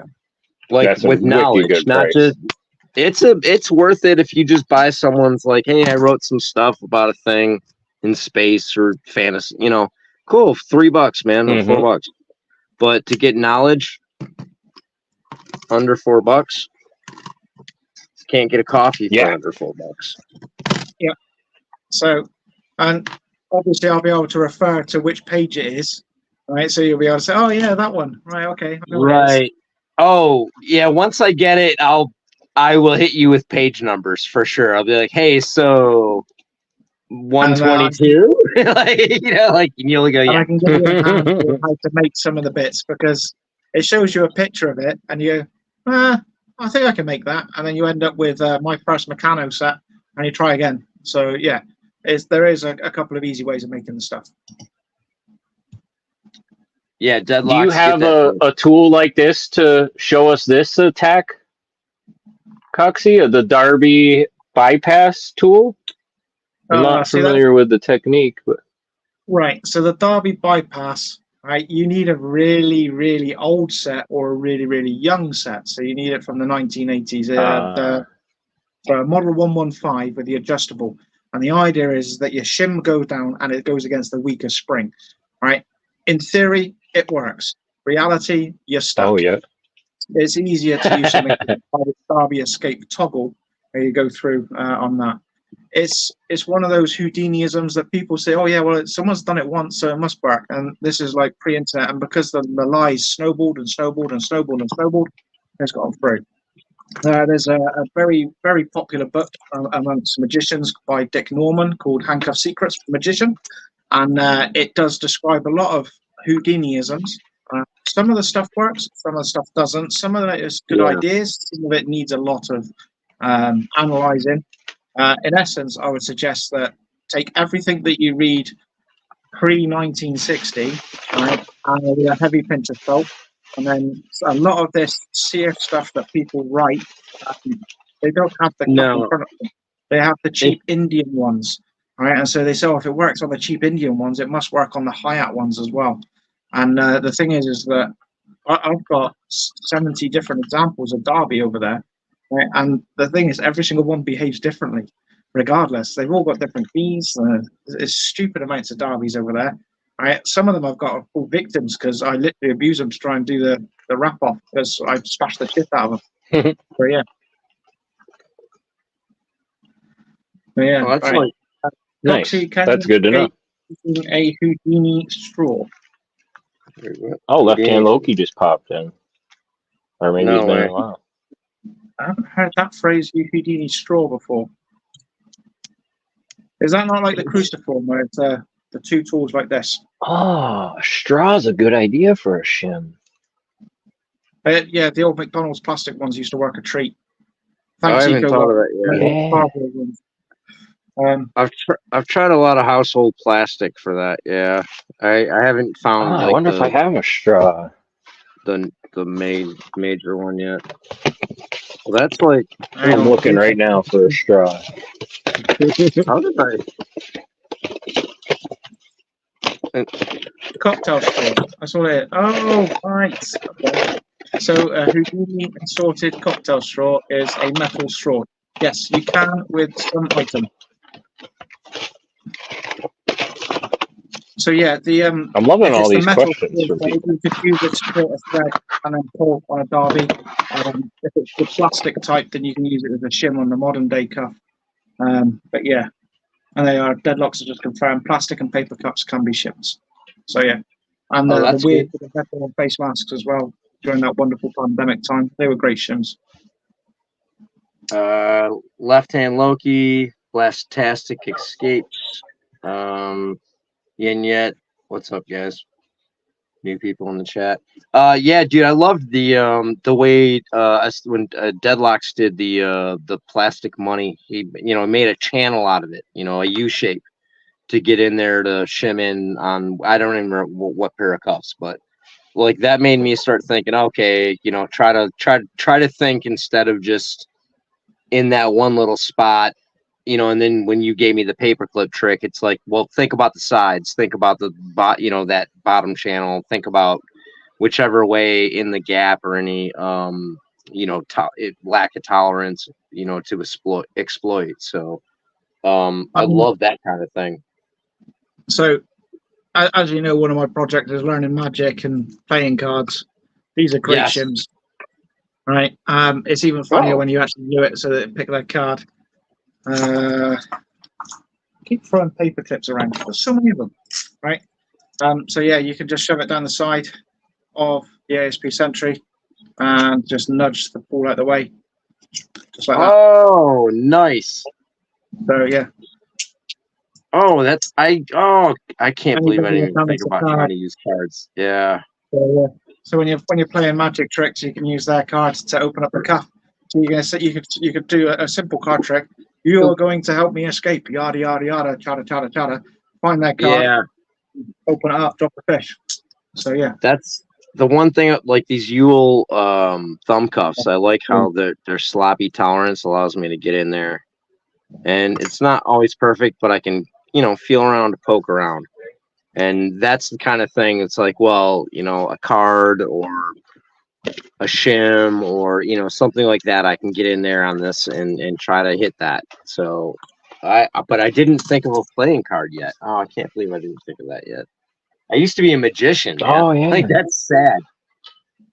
I got some cards here. I couldn't find a Well, straw. I ran to the kitchen. Sorry what I missed, but I've got some cable let me see ties. if I can find. Do you want to see a quick simple trick? Do it. Yeah. Yeah. All right. Oh, yeah. Oh, if you want to do it, man. If you want to show it, show it. If you want to throw 11 pairs on and break the Guinness record again, I mean, we're not going to stop you. We'll witness. If you just throw the pairs at the camera, I promise I caught them. Catch. All right. So I'm cable still ties. upset they did that. Tight. All right. We all know them. We love them. Sometimes they're referred to as zip ties. All right. Yep. So put this on. All right. Now, obviously, if you're messing around with cable ties, make sure you got a safety number present. All right. If you haven't, just make sure you're on camera. Uh-oh.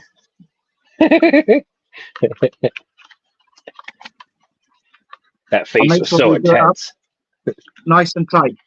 All right. So it's proper on there tight. Yeah. Yep. Oh, yeah. That's tight. All right. Okay. So bear with me whilst I just get out. Wait, was that a regular zip tie or like a double pair for cuffs? That was a double set. So bye-bye. Oh, okay. All right. Yeah. I was like, because I don't have that, but I got regular zip ties. Like I can start zip tying myself together, I guess. Let's see. Do you want me to do it again? I'll get some more cable ties. I've got loads of them. Yeah, absolutely. Well, I try to zip tie myself together. Uh-oh. So when you do the trading card, do you have to rip it down or you just fold it around the... No, I just got it. All right. So, all right, so it's in there. Good and tight, yeah. Touch it at the other side. Good and tight. All right. Put it in your hands. Nice and tight. Ooh. So it cuts in. Yeah. Right. So it's all in there. It needs to be tight, otherwise it's not real. Right. And then all you do is you make sure that you can get out super duper quick. Get it out yet? Oh man. Yeah. So I'm in a single zip tie, like two single zip ties tied together. It's not that double zip tie cuff thing. And I have no idea how I'm supposed to get out of this. So You need some Kevlar cord.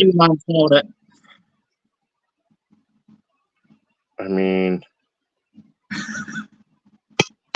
how about that? That Well done, worked. GP man. I mean, Look it at hurt. Like, it didn't feel good, but I got out. Like so.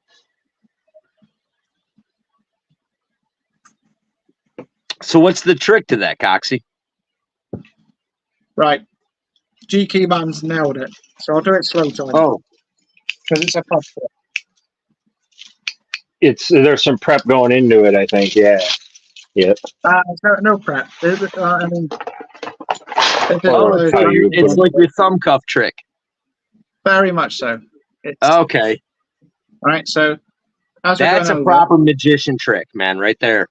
Proper magician trick. put the first one in and start to tighten it. Yeah. You then dive in with your other hand, like so. Whack it around very quickly. Oh, yes. And out. And then it doesn't matter how tight you pull it, because as soon as you just go down and out of sight, you can just unravel. So GQ Beautifully mount- done. So yeah, Oh, it's just a bit Ah. I tore some skin off my wrist doing it my way, so I like your way better. Ian. I really Stu's thought he letting out just. the Stu Hulk. I honestly thought that's what he did. I was like, he just used the torque technique, and halfway through it for myself, I was like, this sucks. So I was I've committed. We're gonna finish it out. Can we see the magic bag, Coxie? Can we see a magic bag trick on the live for everyone? yeah, I've got to go and find it. Hang on. Oh yeah, I love that thing. That thing is so fun. I always Right. buy broken ones, man. Oh, right. There we go. Right, okay. So we'll do it because we've got lady locks then. We'll show off with a lock. All right, key. One magic bag. Hands go in. We ask the elves. What do we say? Abracadabra, open sesame, all those sort of things. All right, and then we reach through. Zippity bam!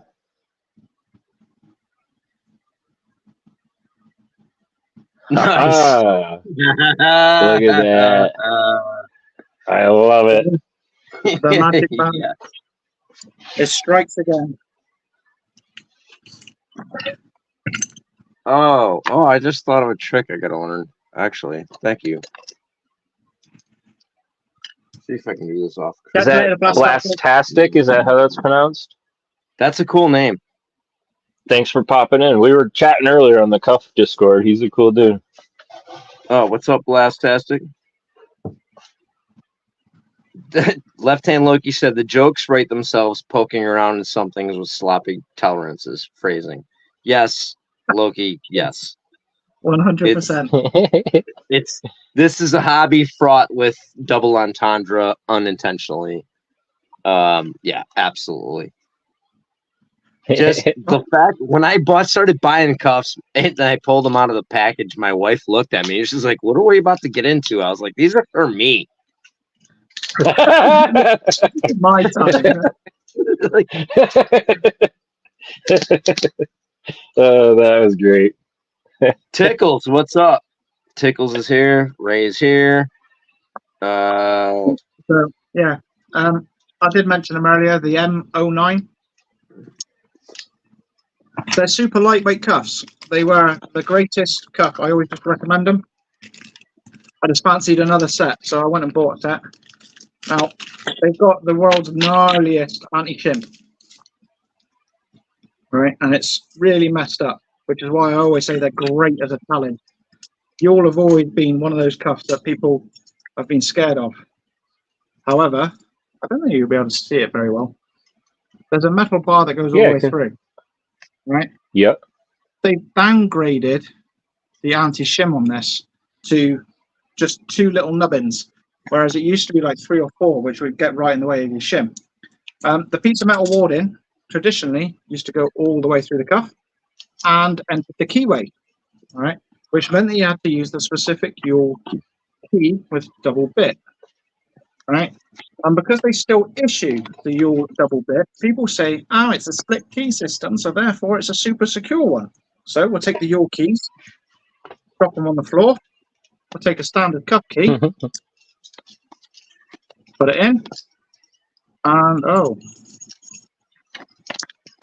that's not good.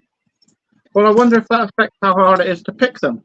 So if I take my pokey proddy thing, straight edge, in and down, oh, just fiddle with it, just a little bit, let's go in. Brand new cuff. There we go, just like that. Pokey proddy with a straight edge.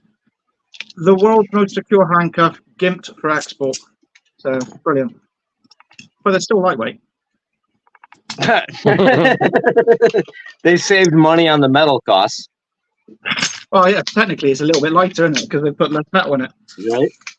Actually, they probably paid more for lightweight. Aren't the 730s not two? Aren't the 730s more than 700s or 750s? Oh, what, the 730? Per Yeah, they are. price? I feel like the 730, Yeah. brilliant. Love them. Right, they're one of the ones that, because they're still available and still quite cheap, relatively speaking. I'd like taking them to the pub because it's one of those. If you put silliness games on it, in fact, I've got a set of 730 right in front of me in a holster. Who knew? Right. Oh, nice. So I love mine. you hand them over to someone and they go, "Well, these are toys." Okay, put them on. Let the games begin. I don't mind. Yeah. Right. And it was the They're 730. only 5 ounces or something. Yeah, but it got me hooked because I love the whole paper clip down the side on these. It's just genius because with the 730, it's so quick, right? That you can just shim it straight away. I was Absolutely wondering if that worked on that. Yeah. Yeah, it does beautifully. It goes straight in there. 0.8 mil wire as well is another good one. I've got Random Jim, which I must say thank you very much. He's hooked me up with my green holster, which unfortunately you can't quite see me butt cheek, but I am wearing. It's awesome. And I put Nice. DRM bright green. Look how bright they are on the camera. All right. Nice. Oh, Fantastic. those. I love those. But That's they are what also super that's what vulnerable. Coxie's holster looks like right there. But yeah, super vulnerable. Slightly to different, but yes. But these ones, people like wearing when they're taking their photos when I'm wearing them in the pub because they show up on the camera. Oh, yeah. And then you see them on Instagram and everything else. But yeah, I'm just in the process of stretching Jim's holster to fit these perfectly. And I'm getting used to putting the cuffs back in. So yeah, great bit of kit. So yeah, I love it. Oh yeah, yeah. Like I've been wearing them just to get used to it, to see which side I like it on, kind of thing. And then just started pulling cuffs out, putting them back in, to like pull them out, put them on my wrist, do an escape, put them back in the, the case, just to kind of get used to the fluidity of the motion, like so. But it's so nice, man. New house locking. That's why I like these. The hardest cuffs to get out of, right? And it's not so much the actual mechanism and stuff because you're not going to get attacked with an 1880 handcuff, which is where I'd start saying like, oh, they're hard, they're difficult, they've got actual locks on. You're not going to see anything truly on the street that's nasty. It's where your hands are put. It's more difficult. So with handcuff solutions, the more rigid, the better, right? So a folding hinge, you can still flap around, and you can still maneuver your hands around. Smith & Wesson and Peerless, they don't form an ellipse, so you can then rotate your hands around, right? Yes, it might be a bit gnarly, but everyone's supposed to use a pinky gap, right? It's in the rules, no one ever does, right? But you're supposed to leave a pinky gap, and that allows you to rotate your wrists. So hands like this means that only one of the hands can access the keyway. Normally it's to the back of the wrist so that you see it. Depends how the officer gets you, right? And then obviously on your back as well, and that makes it more tricky. So it's positional rather than the actual mechanism that makes it more difficult to escape. If I was to put money on it, I reckon that the hardest rigid handcuff to get out of is the Yule MO3, the original first generation, not the new second generation because they gimped it for export. So the original MO3 first generation does require a flip feed and does require you to pick both pulls independently because you can't shim it because it's got that gnarly anti-shim all the way through. So yeah. I was messing with these hinged ones. I was messing with these hinged ones yesterday, and I got to mess with them more because it takes a bit for me to twist my stuff around. These are the Chicago and then the Peerless 801Cs. And I'm telling you, I was having a hard time. The Chicago's really, the Peerless, you got more slop in them because of the hinge. But these Chicago ones, these were a brute. I was struggling. And I only had one wrist in it, just trying to do it. And then the other one in it, but not quite closed all the way. And these were tricky, trying to pick it through the keyhole, I should say.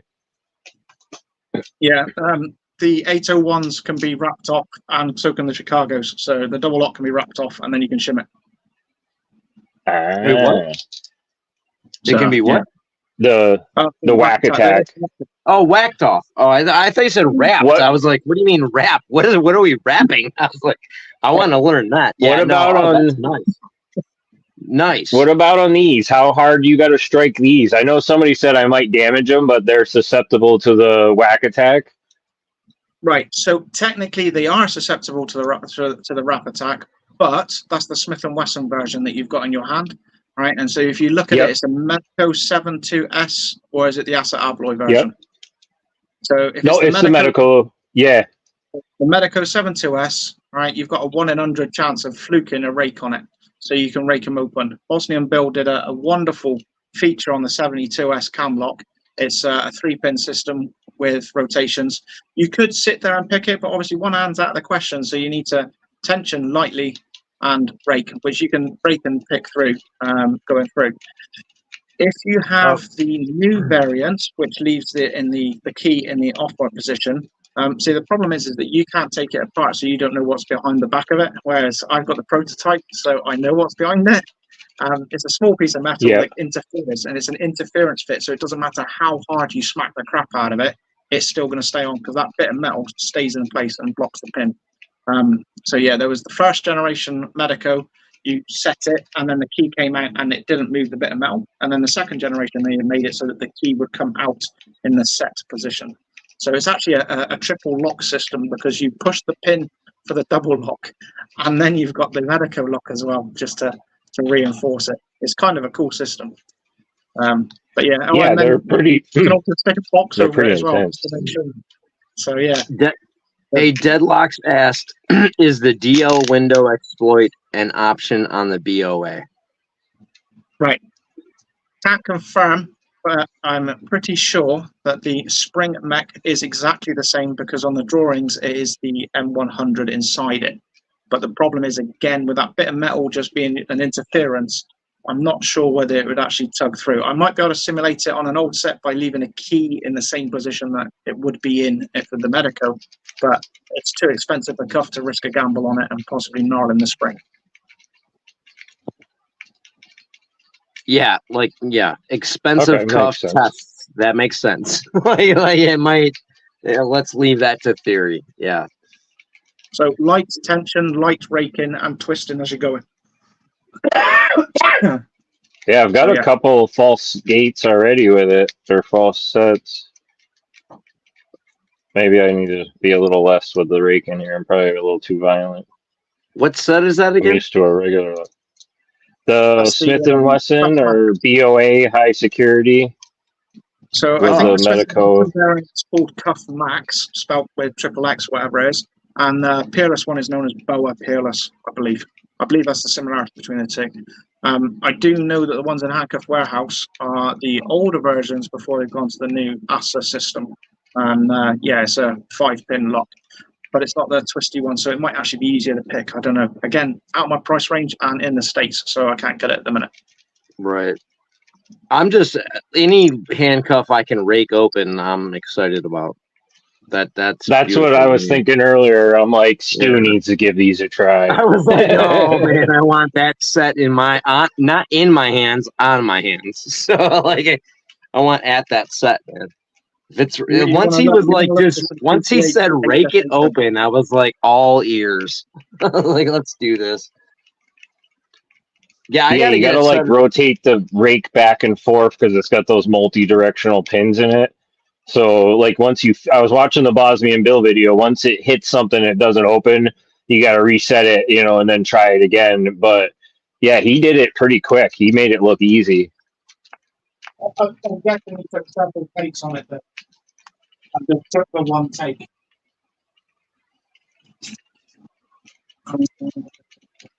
If I could rake this, that would just be amazing. Nola popped in. Who else is back? Oh yeah, Nola. New house lock and key. Right, I've got to find the key for these. Did you get those picks made, Nola? Oh, I'm so stoked, man. I got confirmation today from Tequila Dave that he got his package. I'm so stoked. You love when a package gets received, you know what I mean? Oh, yeah. Uh-oh, what's that? Oh, that felt good for a second there. There's a boy right there. That's because I'm very organised with my keys. They're just in a drawer. Oh, that turned out so. That's always a shame after you do like a live like this. Is like I'm pretty organized, and then after I do this, all the tools and everything are laying everywhere, and like I can't go to bed until I put everything away. It drives me nuts. I'm like, I will be laying in bed like that's just sitting there. Why did I leave that? Oh, my desk is a just straight mess when I'm done with these things, and then like I have to be careful what I leave out because my cat comes and steals stuff. Oh yes. Right, okay. So, speaking of cuffs that you can rake, right? Yes. Nice. Yes. This is the TCH HSH1, right? Which means high security handcuff, first generation. Who knew what their name is, right? And the TCH stands for Total Control Handcuffs. So they did really well on their naming acronyms. Now, this is based on the Hyatt HSS9, right? Because I don't know if you know your history, but in 2008, Hyatt, right, kind of went under because some protesters got really upset about some leg irons used abroad. So because of that, Yes. Hyatt went under. Got bought by Safariland. Safariland then took all their design, thought they owned the patents, and started making them over in the States. TCH came along and went, you don't own the top patents. They had a bit of an argument, and we ended up with these, the TCH HSH1, all right? Which, what they did is they changed the color of this, and also the metal of the hinge, right? So therefore it's theirs, right? So instead of it being one alloy, it's now an all solid bit. Perfect, right? Absolute genius. Now, it uses a standard handcuff key for the single lock, right? But again, you've got your hinge problem, right? So the keyhole's facing you, right? Suddenly it's an interesting problem. And you've now got the double lock, which is done by a wafer. Now the problem is I don't know if you can see that my wafer lock is incredibly difficult to pick. You see that? It's almost like 0 cuts. Yeah. It's good, isn't it? Right? But there we are. That's just straight. Yeah. So, any old little bit of metal inside Like 2 there. or 3. Yeah. That's a. You put the end of a turning tool in there, it's gonna open. And wiggle it. It's kind of coming to.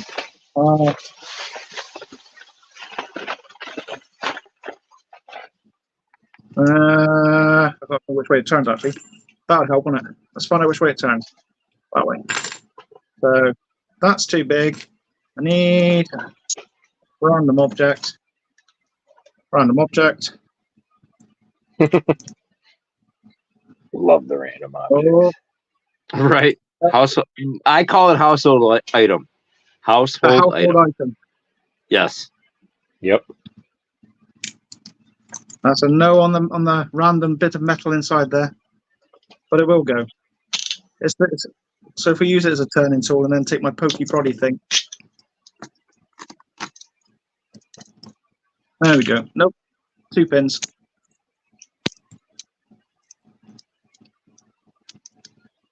And this is why I bought Aaron's Specialities mini jigglers.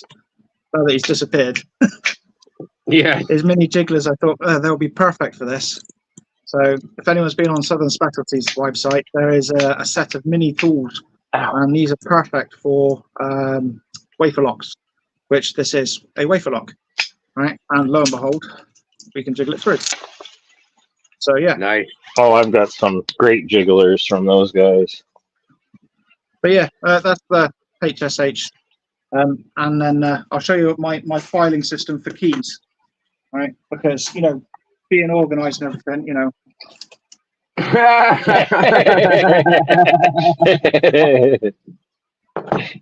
Dude, that's a couple of the mini jiggler sets here. That's the same one you got? These little jiggler sets? Yes, that's the ones. Yeah. Yep. So, yeah, these are great. An ongoing joke, or at least thing within Locksport, is how Nigby keeps his keys. He just throws all his keys in one jar. He doesn't sort them or anything, and it stresses people out. And I used to have my keys laying everywhere, and I finally upgraded to. I just have a tray. I throw all my keys in.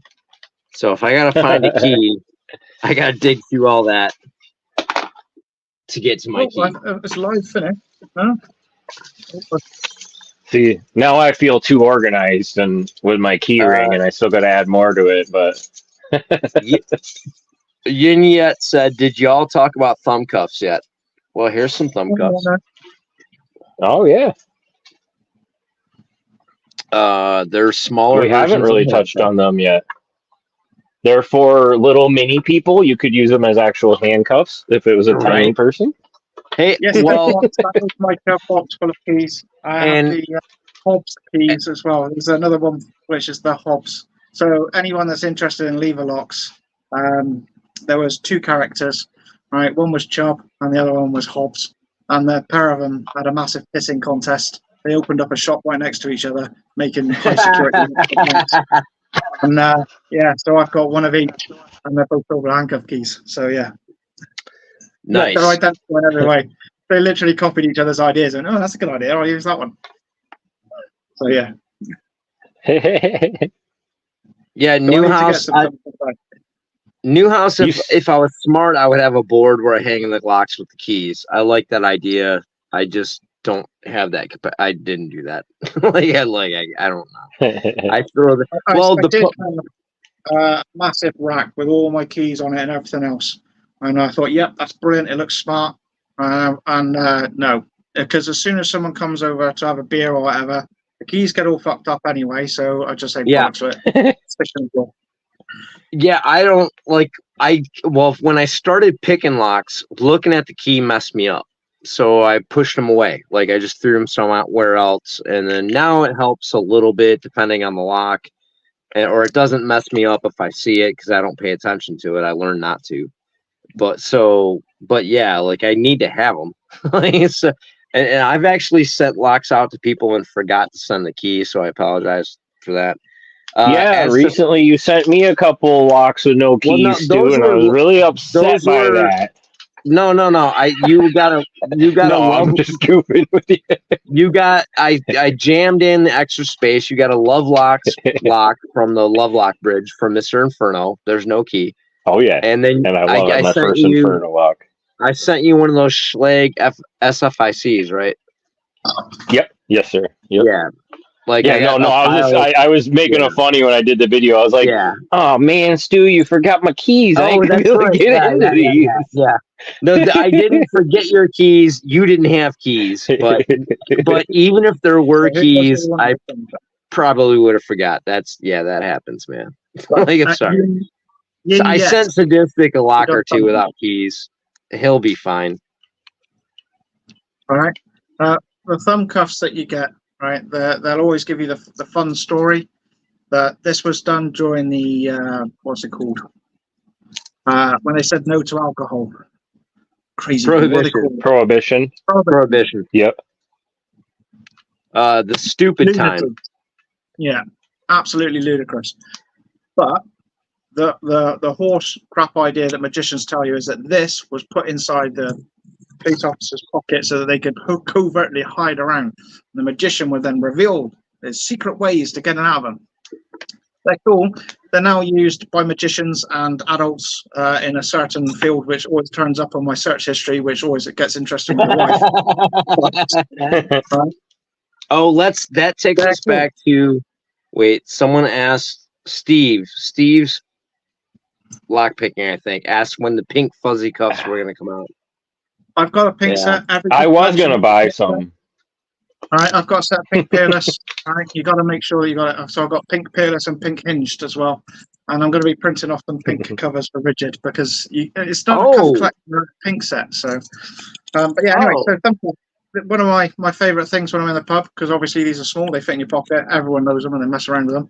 Right, you can escape them by traditional means, right, or you can escape them by basically just being a loony. Yeah. Right. So the problem is there's no justice. Coxie, before you do it, the video you linked to me, how was that? 3 years ago?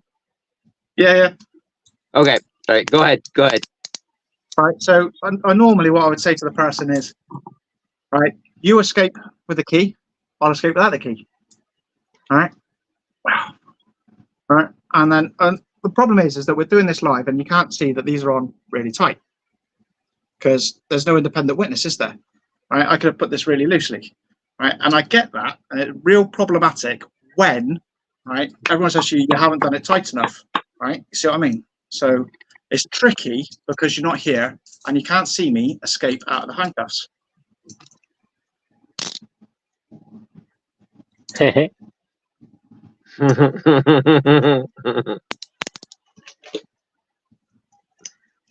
should we see if GQ Man gets that one as well? Did he get what? What did he say? Pretty sharp, man. Would you like me to do it again, but a little bit slower? I think Oh, I for know what it is. The chat's lagging over here on my end, but Bends his thumb to make. See, GQ yes, Man's you on bend it. your thumbs to make them chunky. Which doesn't work for me because I got big goddamn knuckles. So I gotta go over the top. That's my Skinny dude with big knuckles does not work with handcuff escapes, by the way. So See, I did have a. There he is. what's the what? No. There's a second one though, Coxie. Well, what I was going to say is that you can, all right, with all of them that have got the double. Because if you look, you got a keyhole above a keyhole. All right, so let's get that on the camera so you can see. So you've got a keyhole above a keyhole. It's a very common design. Chicago do it, the cheap Taiwanese ones and everything else. You only need a thin piece of metal. Here, I'm going to use Parker. Right, and the idea is that you want the one at the top. The top one is the one that does the work. Right, but if you go in between the two holes, right, that little crease there, and you're going to just push up and push down, right, you'll be able to unlock them because the lever is just hiding just at the top. So get in there. Always when you're on live. Right, I want to get it the wrong way around. All right. And because the pressure's on now, I'm going to have to do it tonight. All right. Yeah, I'm stuck in some thumb cuffs, so I get you. I feel you there. I was able to get the thumb trick to just work with the bend, the first one. Right. And I realised I did it off air, but there you go. So it's like that. So the position that you start in is in this, Oh shit! and then you move Yeah. this, and you catch it, and that's it. Well, that will unlock it. It's quite tricky when you're wearing it because obviously everyone likes using their thumbs, right? And as soon as I try and use my thumb to open it, it feels alien to me. So I have to change to my two fingers because then it feels really natural and I'm back into the swing. But yeah, thumb cuffs are fun, right? But at the same time, it's even funnier when you do it with no tools. And GP Man's obviously seen my video or knows about it before. It's a silly trick. So yeah. Well, hold on. I'll be back in 1 second, guys. Yeah, no problem.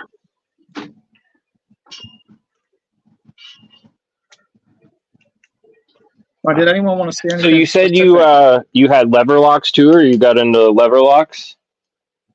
Yeah, I like lever locks. The Do you have any battleships? I've recently been looking at those, and those things are awesome. I've got two, and I've got quite a few cruisers. I don't know what those are. The cruisers. Oh, they're awesome. They're from the 60s to the 80s. They're fantastic bits of kit. They're the ones with the detector arm that comes down, the anti-pick, and it's kind of cool. Not as hard as the battleship. The hardest lock to do is the Squire Defiant. Not so much because it's difficult. It's just it's got a really weird spring that sits at lever 4 and it throws you every time when you're picking.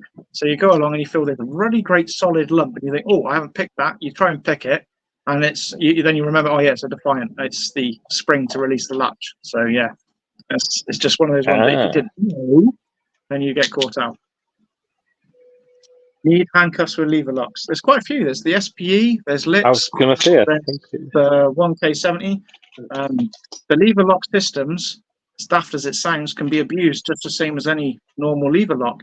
They didn't really put any false gates in them, so it's just lift and hope, which is kind of cool, especially on the Chubbs, because they've even mechanically linked it so you can link on the back and then push through. There's a couple of neat bypasses on the Chubbs as well, but that's that. Oh, nice. New house lock and key. Yeah, I need proper lever picks too. I just scored 2 single lever locks, and the first 2 tools I started making that helps me pick into them are these loom knitting hooks that I bent flat or bent at a 90-degree angle, and I'm able to pick them with them. That's my first attempt.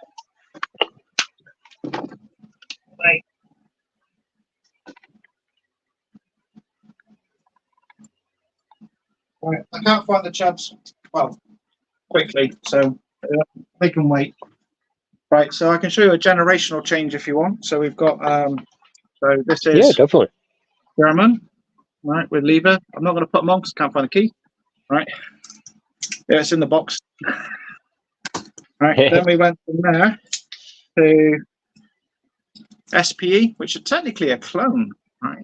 And from what I was reading, they're actually rarer than the one that they cloned, which I find quite bizarre. But there we are. So you've seen me and Deadlocks wind each other up with these ones. They've got a really cool vibe trick. You just do one nudge and that's it. So yeah, there's those ones. Then you go on to the creme de la creme, right? Lips, Assa Abloy, right?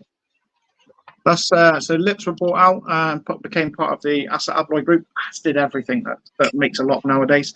Is that somewhere along the lines it's part of the Assa group and you can find it. And then the guys and girls that designed the lips cuffs got really upset that their baby was taken away, and so they came up with this super lightweight SHM detective, right? Which they also allowed you to be able to take apart for maintenance. And I have shown the insides of this. It's 3 levers inside it, right? And they've taken all the lessons learned from the lips design and implemented it on this, so that it's no longer mechanically linked by the bow, which was a pain because of that. And there's now, it's really tricky to pick it because you now need 2 tools in there, one with a bent wire and then one to pick the levers. So you got to go old school with it, whereas the other ones you could just lean against something and then you've got the bow giving you all the work, which was kind of cool. It's how most of the lever locks are overcome, is by using the bow to mechanically depress the pull, which is actually acting on the bolt. Yeah, so if you understand, give you that extra, yeah. If you understand how a lever lock works, then you can figure out where you need to abuse. But yeah, so these are the kind of cool ones. Hi, Tequila Dave. Yeah. Tequila Dave, what's up, dude? I'm so happy, dude, that package got to you. That makes my day. Anytime you send one of those long distance hope, fire and hope. And it went quick. Like, you sent it the same day you sent mine, and he got it. Like, I couldn't believe that.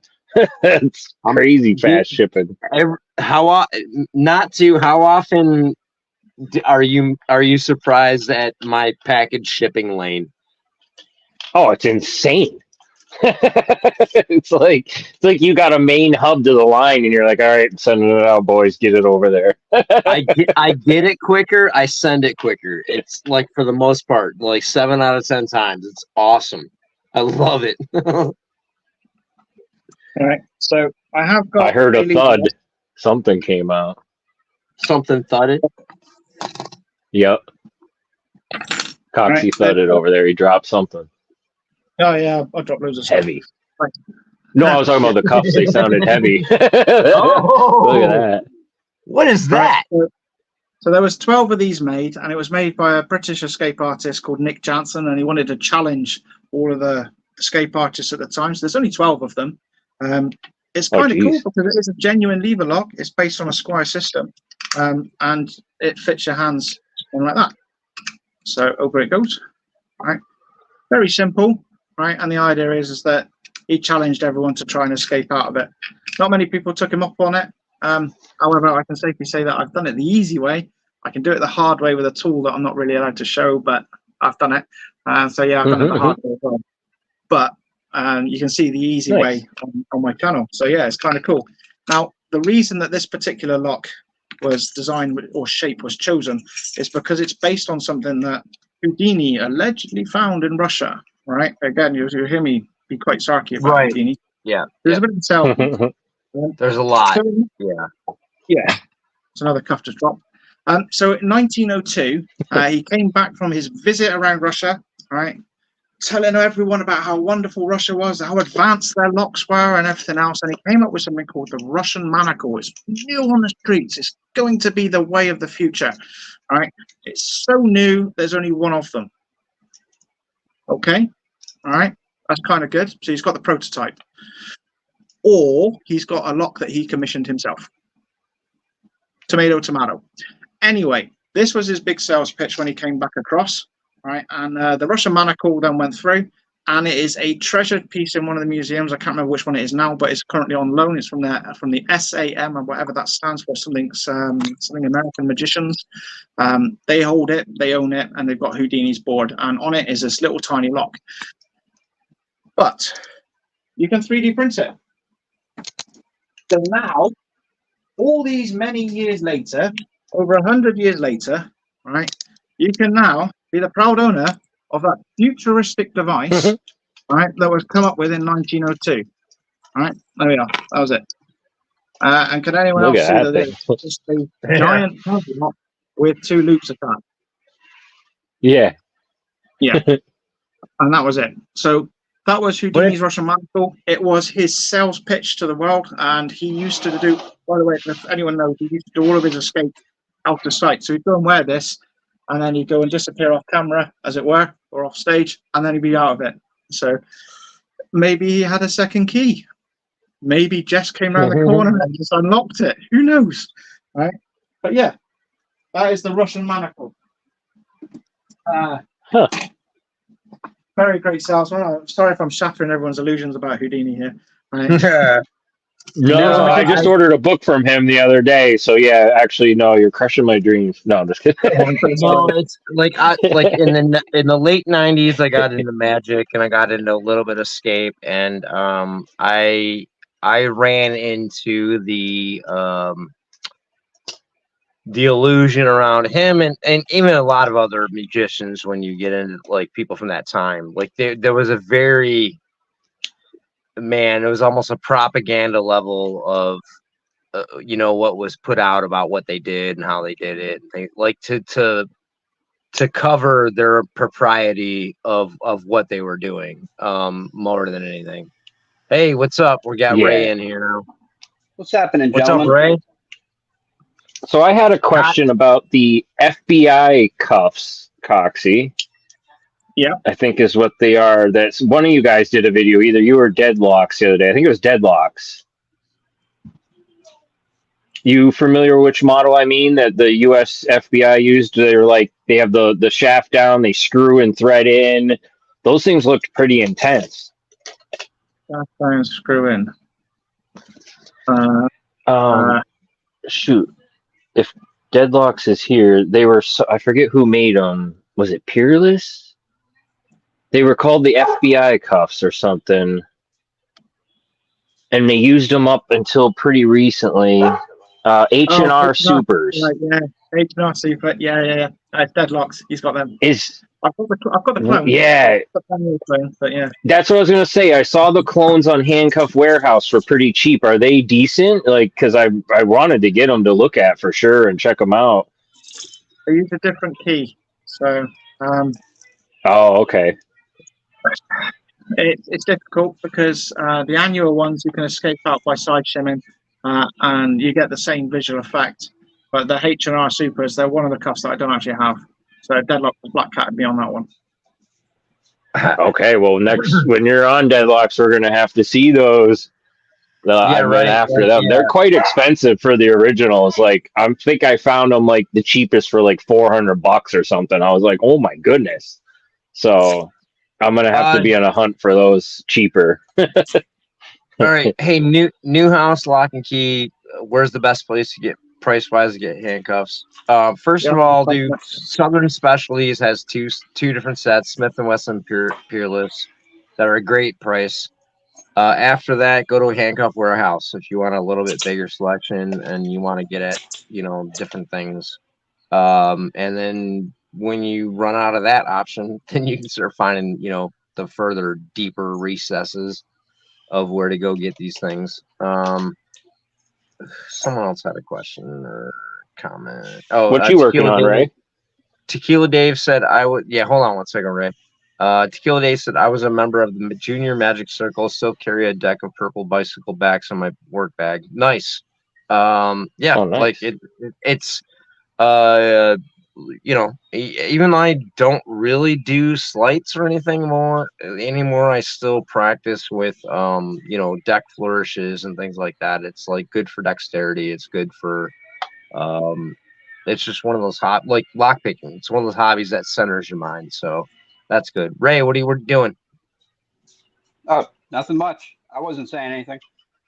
Oh yeah, but I know, but you're in. I want to say hi. Like, I cut not too dead off from like giving you some love. Like, you're on with Coxie. Do you got any questions for Coxie, man? Nah, I've been mesmerized by him because the guy it's like being in a museum and listening to the curator. Yeah, definitely. Hey, I was gonna ask you this earlier. What's the pair on the wall behind your head? That one. This is one of my projects that I've got going on at the minute. So it is the tower leg irons. This side works at the other end, which is hanging off on the light switch. Doesn't work. So at the minute, it's just a showpiece. It started off as a big bag of rust, and I've got this side working, but unfortunately, the other side doesn't work. So it's just a showpiece at the minute, and it's not easy to get hold of the leg iron version. So I'm reluctant to give up. So it just sits there to remind me to every time I get a chance to poke around keep and working on it. Yeah, no, you got to do that. What do you use? What do you do to like restore a lock? What do you use to de-rust or whatever? So I want to keep that one on the down low because yeah, no, that's fine. One of the upcoming things is me and Deadlocks. We're going to be restoring a set of dark teeth, right? Oh, nice. A set of derbies. The idea is that I'm going to get some rusty crap, right? And I'm going to let him pick on camera which one he wants, and then it's going to get mailed to him. I've got my rusty piece of crap. He's got his rusty piece of crap. We're going to sit there and we're going to use our different techniques and document the way through. So you're going to see two different styles of restoration. And then hopefully you'll see two different methods. And you'll see two finished results. So that's the plan. What you're saying is you're going to answer that question, but it's on a delay. It is on a delay, because yes. I'm excited. I'm tuned in, man. I'm looking forward. So it's going to be sweet, one of those ones that it'll be an ongoing series. You'll see potential, because some of the restoration techniques that I'm going to use, right, involve a little bit of extra time, and I have no idea what Deadlocks is going to do. Maybe he'll throw him behind his car and just drive along and see if it gets him shiny. I don't know. So we'll see what happens. But it's going to be going through from trying to source a key all the way down to actually getting the spring to function. And going from that point. So yeah, I could tell you now, but I mean it was spoil the surprise. I want the surprise. No, that's gorgeous. Like, I love that. I like that. I accidentally led into the promo for that, so that's beautiful. I like that. Yes. Although if Mrs. Deadlocks gives him any ideas that he uses, that disqualifies him, right? Well, Deadlocks always cheats, so. It doesn't surprise me. I think, to be honest, Deadlocks will go and pay a professional restorer just to and then make out that he did it. So, yeah. Hey, if he goes to that level, though, I got to give him some points. Yeah. Oh, dear. But yeah, that's too funny. That's the one. But yeah, anything you guys do together is always a hoot. Oh, you're back and forth. Like right around the time I found like both you guys, you started doing that little bit of back and forth, and it was just, man, I could not wait until the next response happened between you. I didn't care what it was. I just, it was just glorious. It was just so fun. You guys were, and that's the spirit. Let's go back to like. That's my phone's on 5%, so I'm going to lose this. So I'm going to have to be quick because my phone's just literally just said I'm going to crap out and die. So get out of here.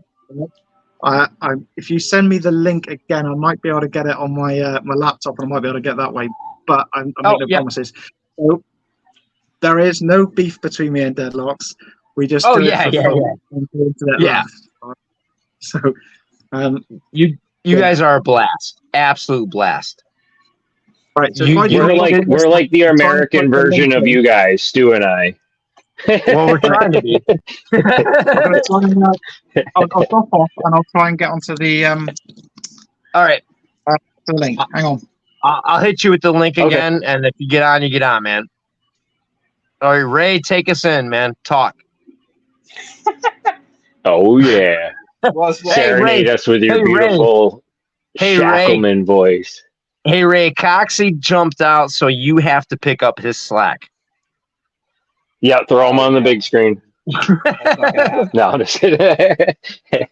I got my pile or mess here.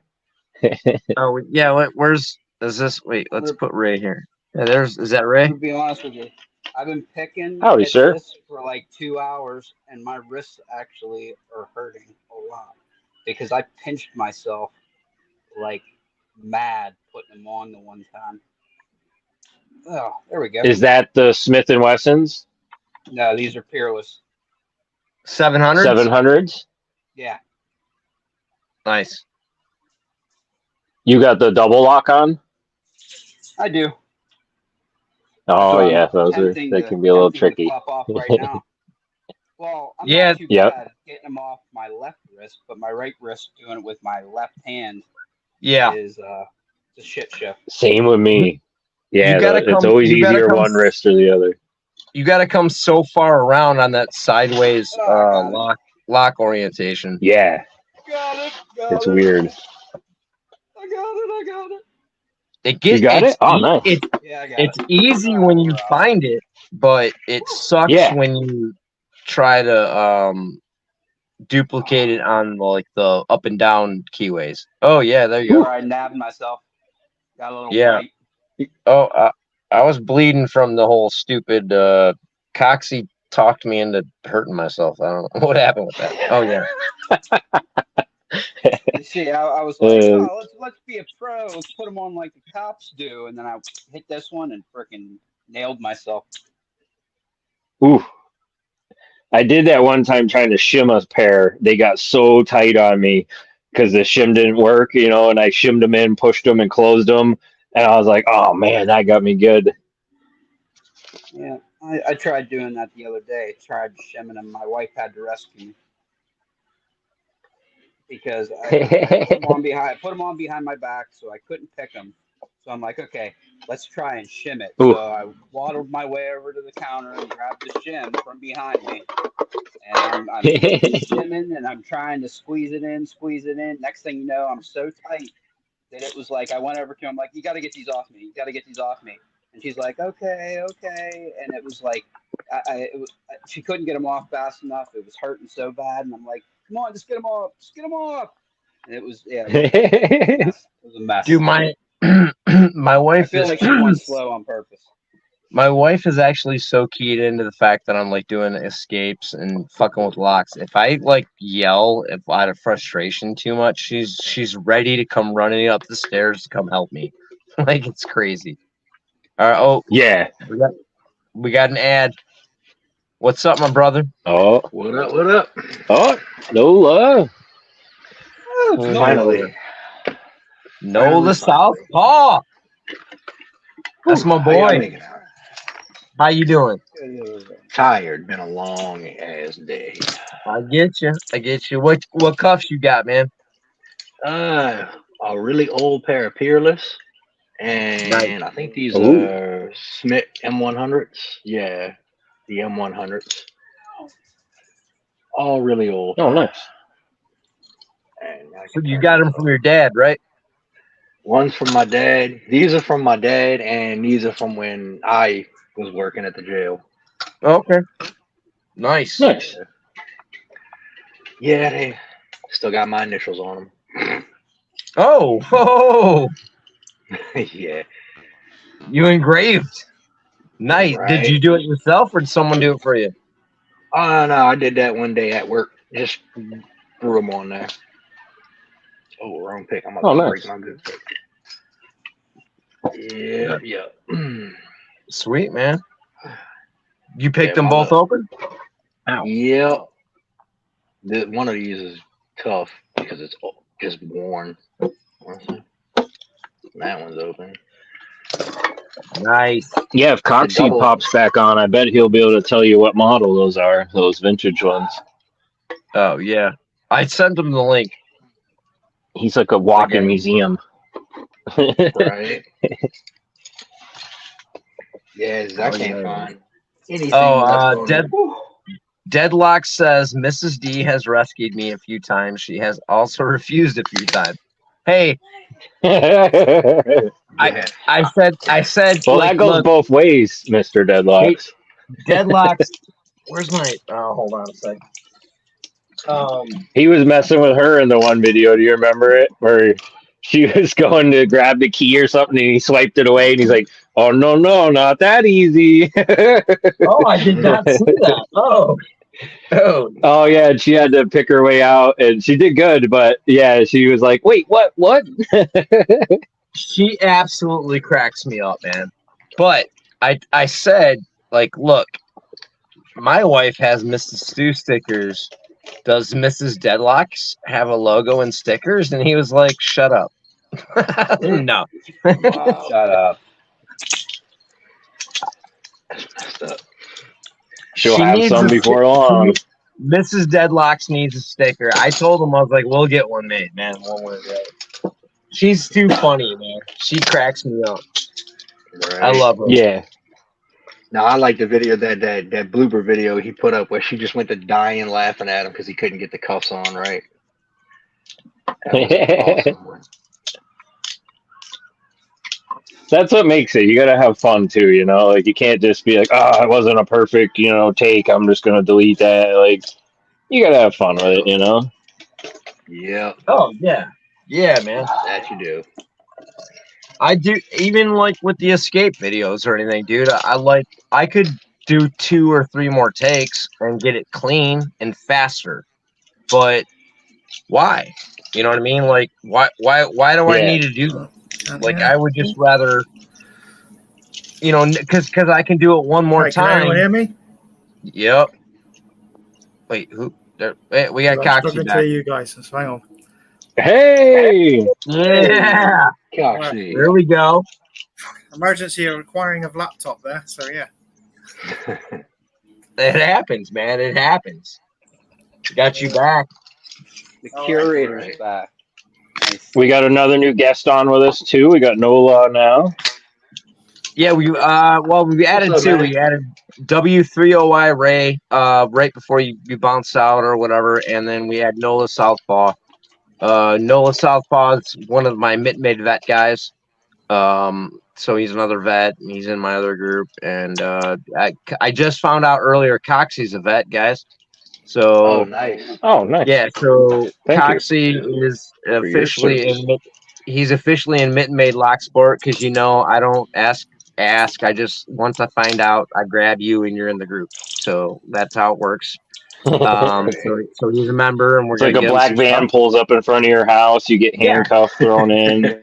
Yeah, like I just like once you qualify, gotta you pick your way out. qualify, man. Like I ain't asking for permission, so like that's I Right. just found out. Cucumber Locks is a vet. I just found that out a day I ago. thought you knew that. Oh, shoot. I did not know that, man. Like, and then Oh, yeah, before that, Cucumber's a man. lock picking hippie was a vet. I did not know that until I knew it, and so I'm swooping up I guys got to and start bringing them telling in you the this group. stuff. What? Why would you? I've been running a vet group for Lock Sport.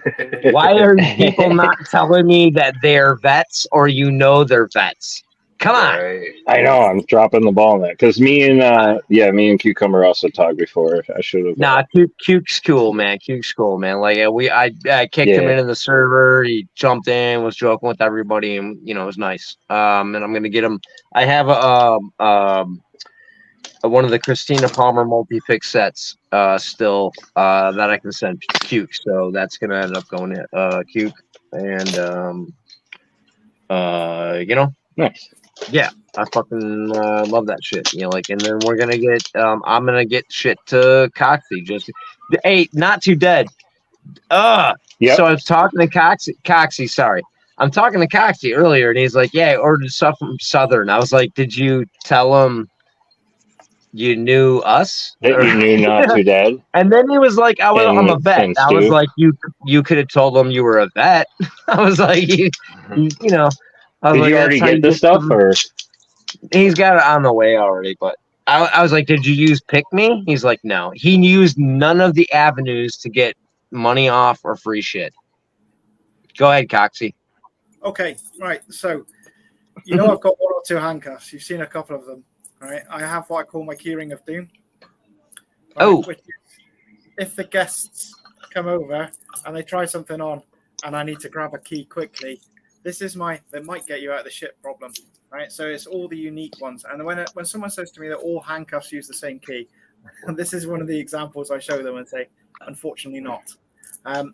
So the reason I've just picked this one up is because I wanted to show you an interesting mechanism on handcuffs. So again, American design, Smith & Wesson, is the Model 94, right? And it uses those wonderful white clock style locks. So this was used, right, on aircraft for transport. Oh, right? yeah. I think they call it the Secret Service or the SS, depending on which way you want to look at it, right? Right. But yes, the American Secret Service, this was their high security handcuff at the time, right? Now, it's cool, right? You have to pick it just for once, right, to get out of it. It's great. Just shove a biro in it and turn it. Oops. That is literally what it is, because they had so many different variations available to them, but they said no, for ease we just want the one key, so they stuck with the A, right, which is common, and you put it in. This is when I get 50-50 jam, right? There's a guide to, sorry, that you can just see on there, that you line up and you turn the key, and they're a little bit stiff because I don't use them very often, but that's the double lock set, and then that's the single lock removed. So you turn it one way to set it, and that's it. So you only need to pick it just the once. But yeah, shove a biro in and they open right up. So yeah, once that was discovered, they had to get rid of it. So they needed a new solution. Well, Smith & Wesson being Smith & Wesson said, I don't really want to spend all this money on research and development. Are you sure you don't want to use the M100? And the Secret Service said no. And they stamped their feet and they carried on using this. So if you keep on to that thought and just think how long and how many prisoners were exchanged with a pair of handcuffs that were very, very vulnerable. Right? So whilst they were doing all this exchanging backwards and forwards, Smith & Wesson received a lot of pressure to actually do something about it. And lots of people came up with some very fun ideas on how to resolve this. Right? Very low cost ideas. Right? I mean, I'm going to try and grab the high security as well. Again, I've got to go to the American section. Sorry, guys, it's right at the back. Right. He's got to go into the back wing. Yeah. Down the stairs. He's got to do an authentication code to get He's passing the butler. Yeah. He's passing the butler now. Into the secret girl section. Right. Yes. There it is. Right, so I've got quite a few which are patent pending, so I don't want to bring them ones up because you don't want to see them. You want to see the actual device.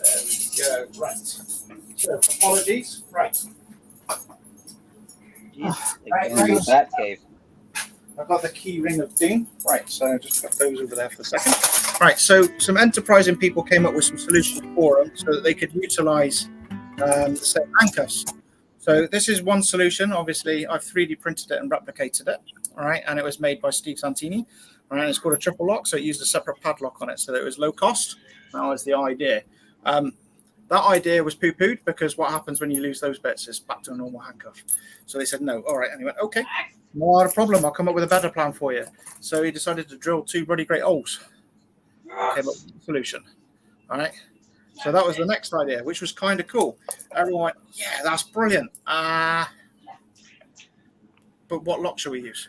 And then they got in a squabble fest about the locks. So that didn't get used. So Smith & Wesson then, under a lot of pressure to maintain their government contract, said, okay, all right, do you know what? Fine, we'll do this. And this is what they came up with. The Model 104. All right. And the more astute amongst you might know that this is actually a Smith & Wesson Model 100 where they tarted a keyway. The keyway inside it is push fit, and it's got a giant bulge on the back. Now, this is the first generation because this is the Pat's penned in, right? And what they did is they pushed this one through, and they said that this is going to be the solution for it. Secret Service loved it. They loved it so much that they went and ordered it properly.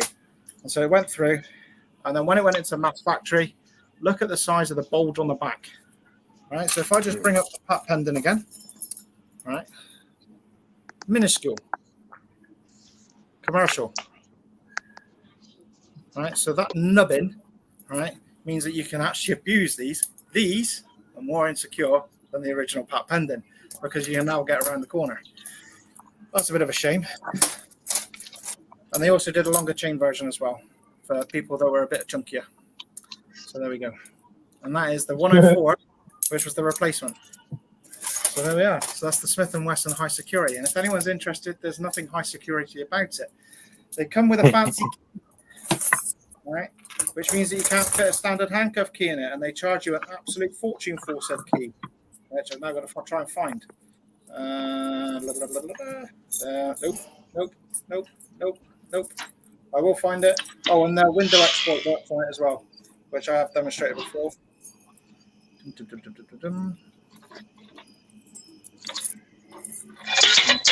It's a small, thin key with a there it is. Right. So that's the key. If I put my thumb on it, you can see that it's got that hook to get past the warding. All right. Not needed. Don't need any of that. You just need that actual end bit. So yeah, it's a thinner blade, goes in and tweaks around, which means that you can replicate it with a paper clip, or you can do the window exploit, which I've recently discovered and advertised, and I told Smith & Wesson about it. They said they don't care. So publicised it. And that's it. If I want to show you that, I need a lockpick.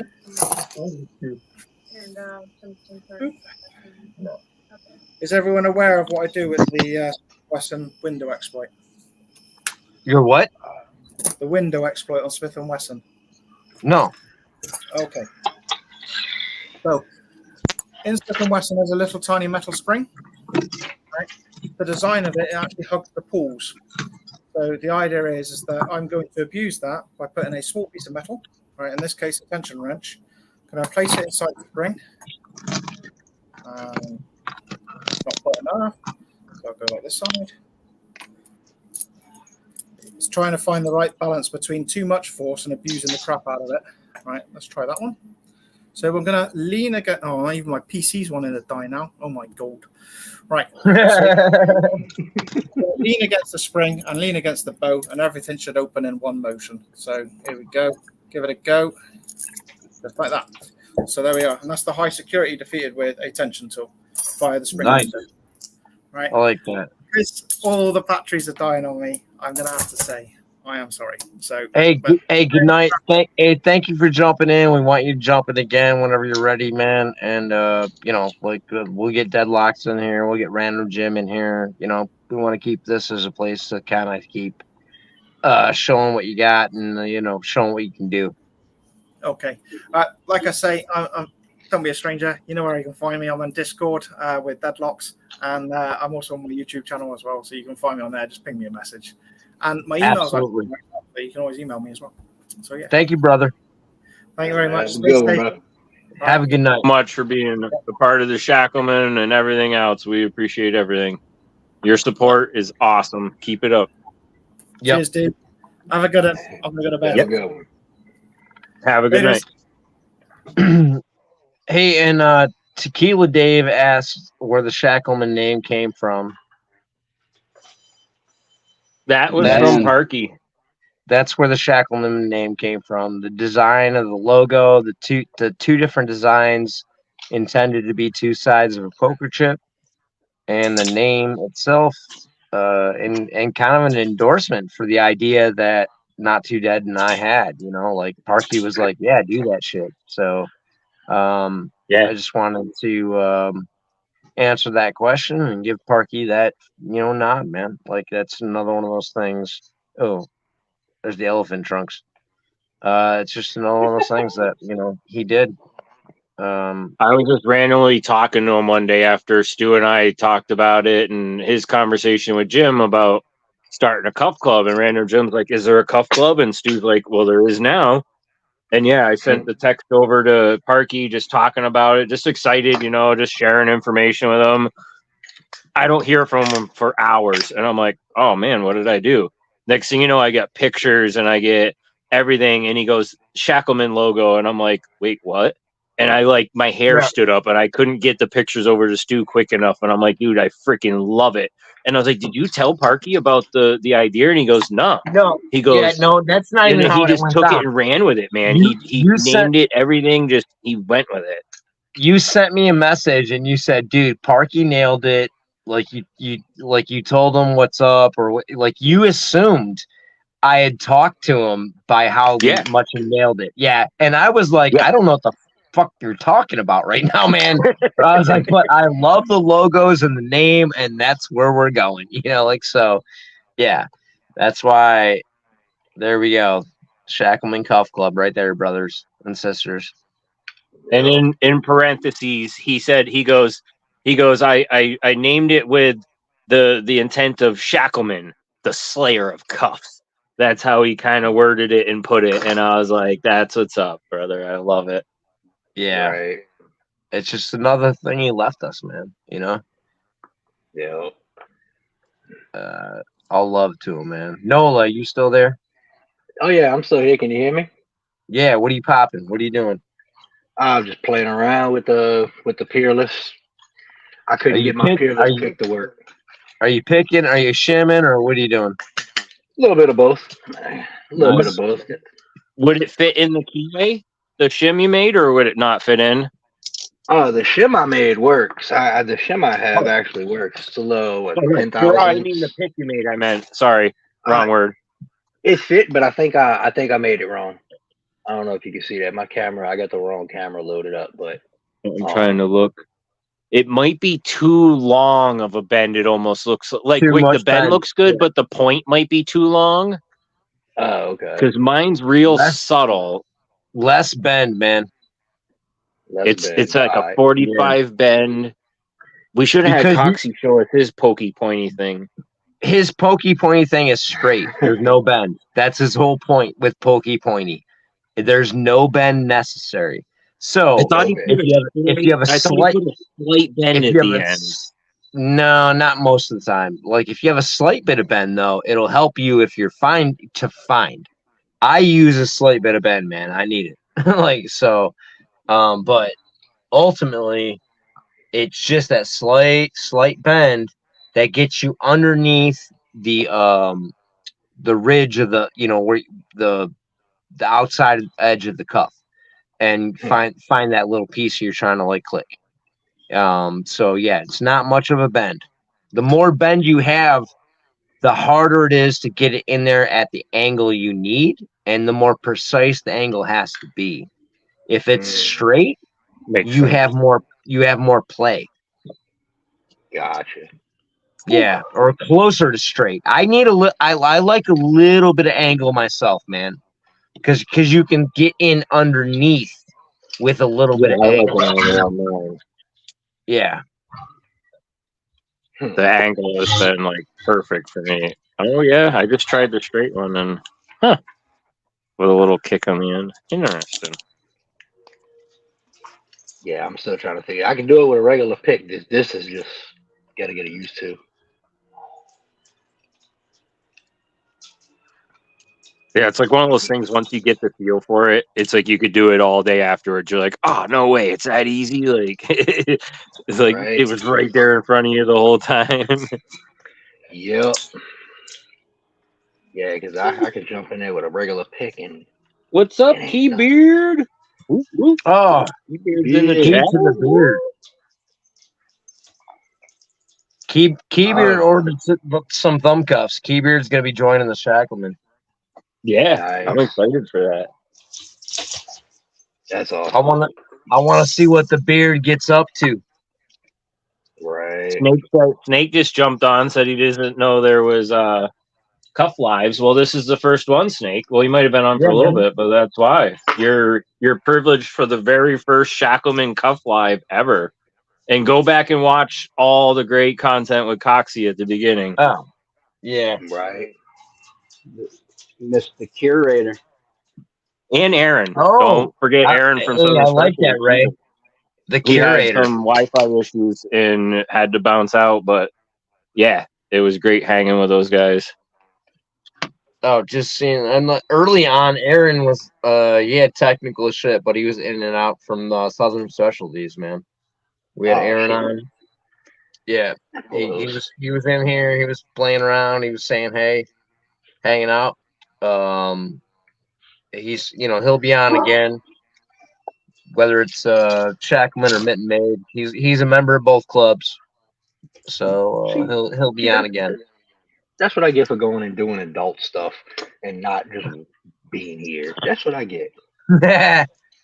God damn. Well, that's the thing. Like Aaron was like a maybe because he was dealing with fucking all the life stuff, man, like family and kids and wife and family and work and getting home from work to do family, So like that's always a factor, man. That's always a factor for you, for him, everybody, man.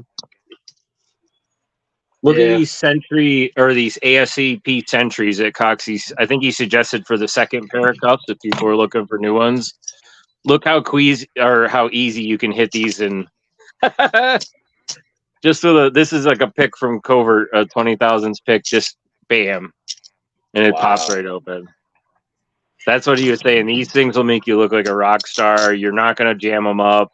There's all kinds of fun different attacks. You can go along the side of the bow.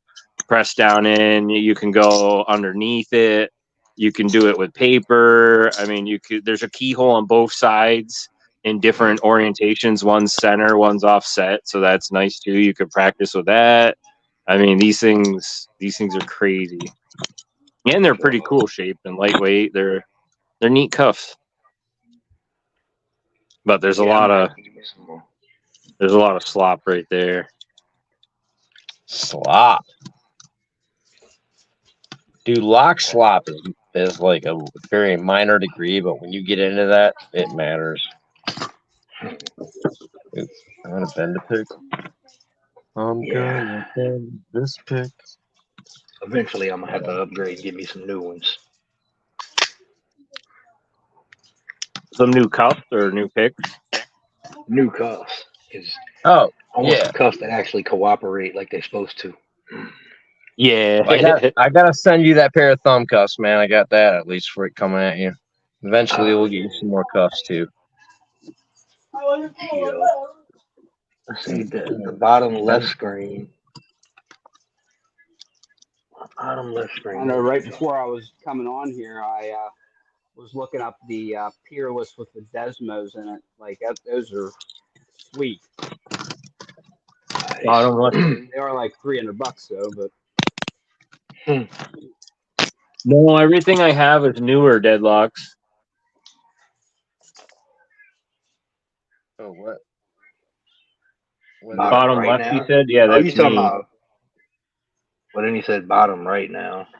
Oh, bottom. Yeah, no, that's what I was thinking. He was talking about you because, yeah, those are vintage ones. Yeah, deadlocks probably could get you some info on those other ones too. You talking about these deadlocks? These or these? Wait, so Tequila Dave, you're a vet too. All right, another damn.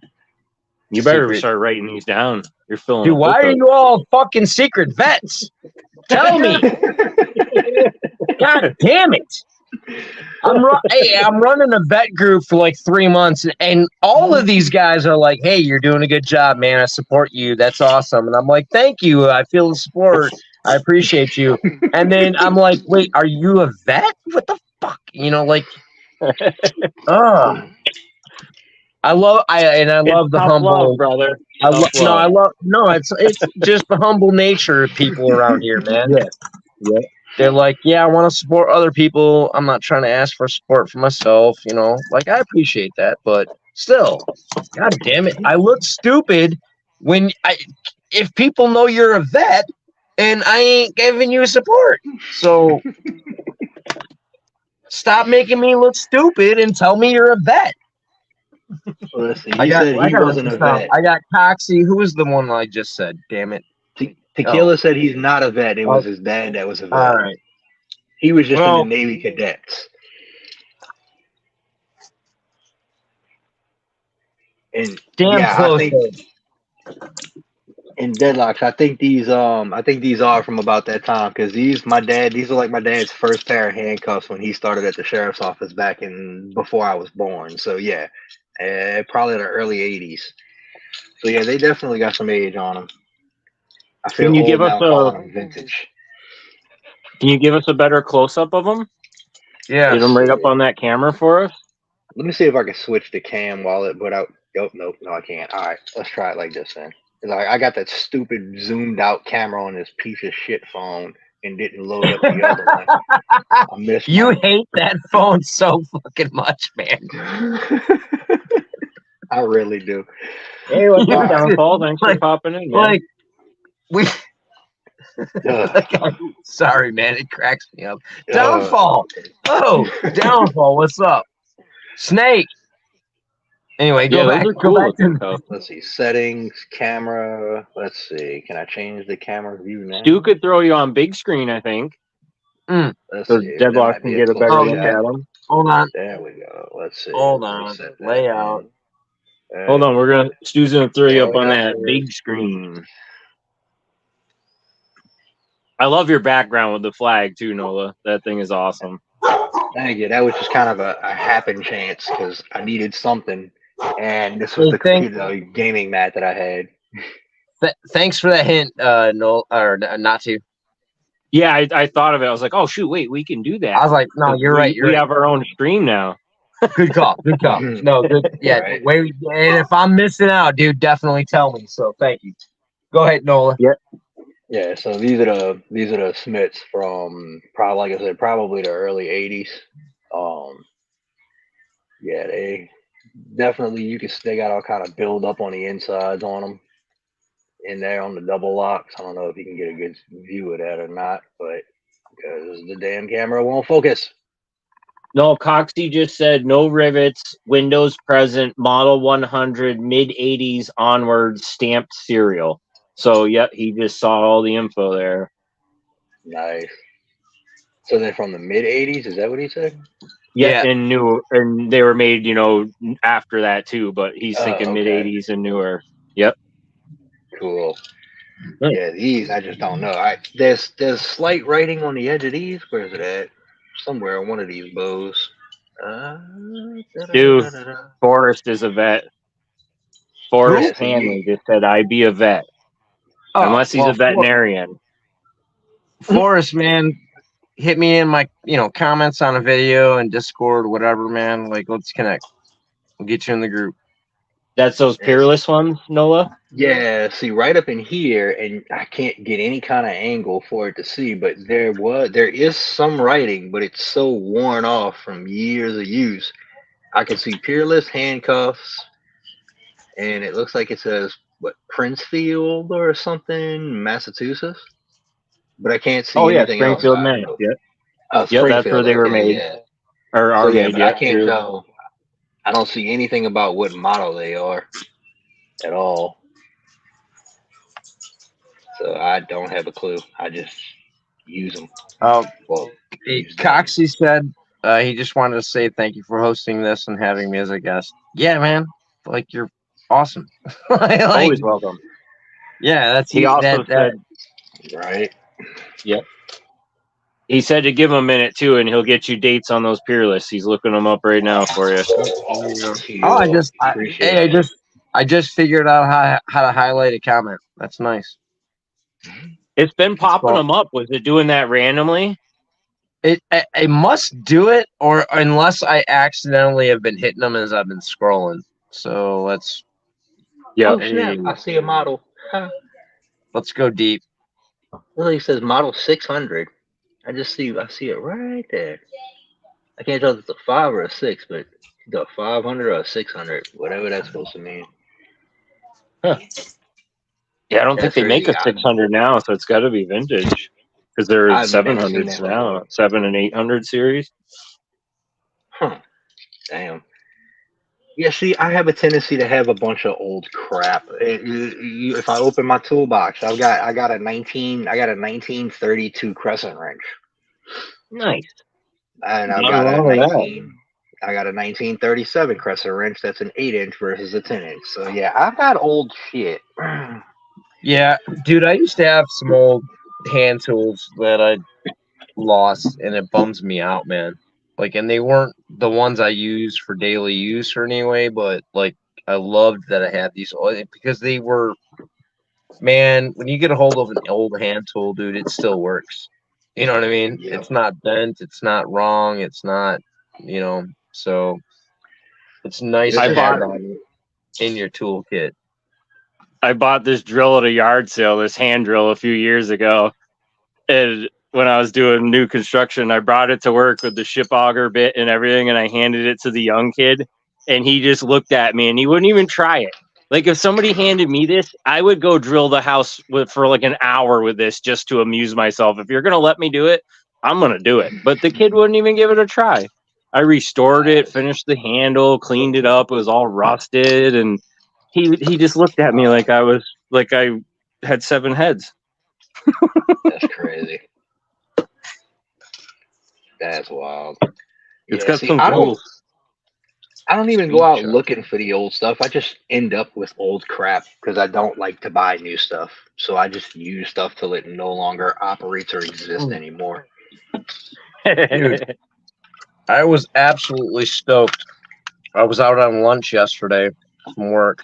We had a garage sale, and I picked up these one lever locks for under $5. Nice. Yeah, and like I can't get this shit on eBay for $20, including Yeah. shipping and stuff like that. So Yep. Yeah. eBay can be a little bit pricey sometimes. They can blow me. Let me stop. Yeah. well, because you end up buying a lot just to get one lock. Yep. Yeah, and all the junk with it, and yep. Yeah.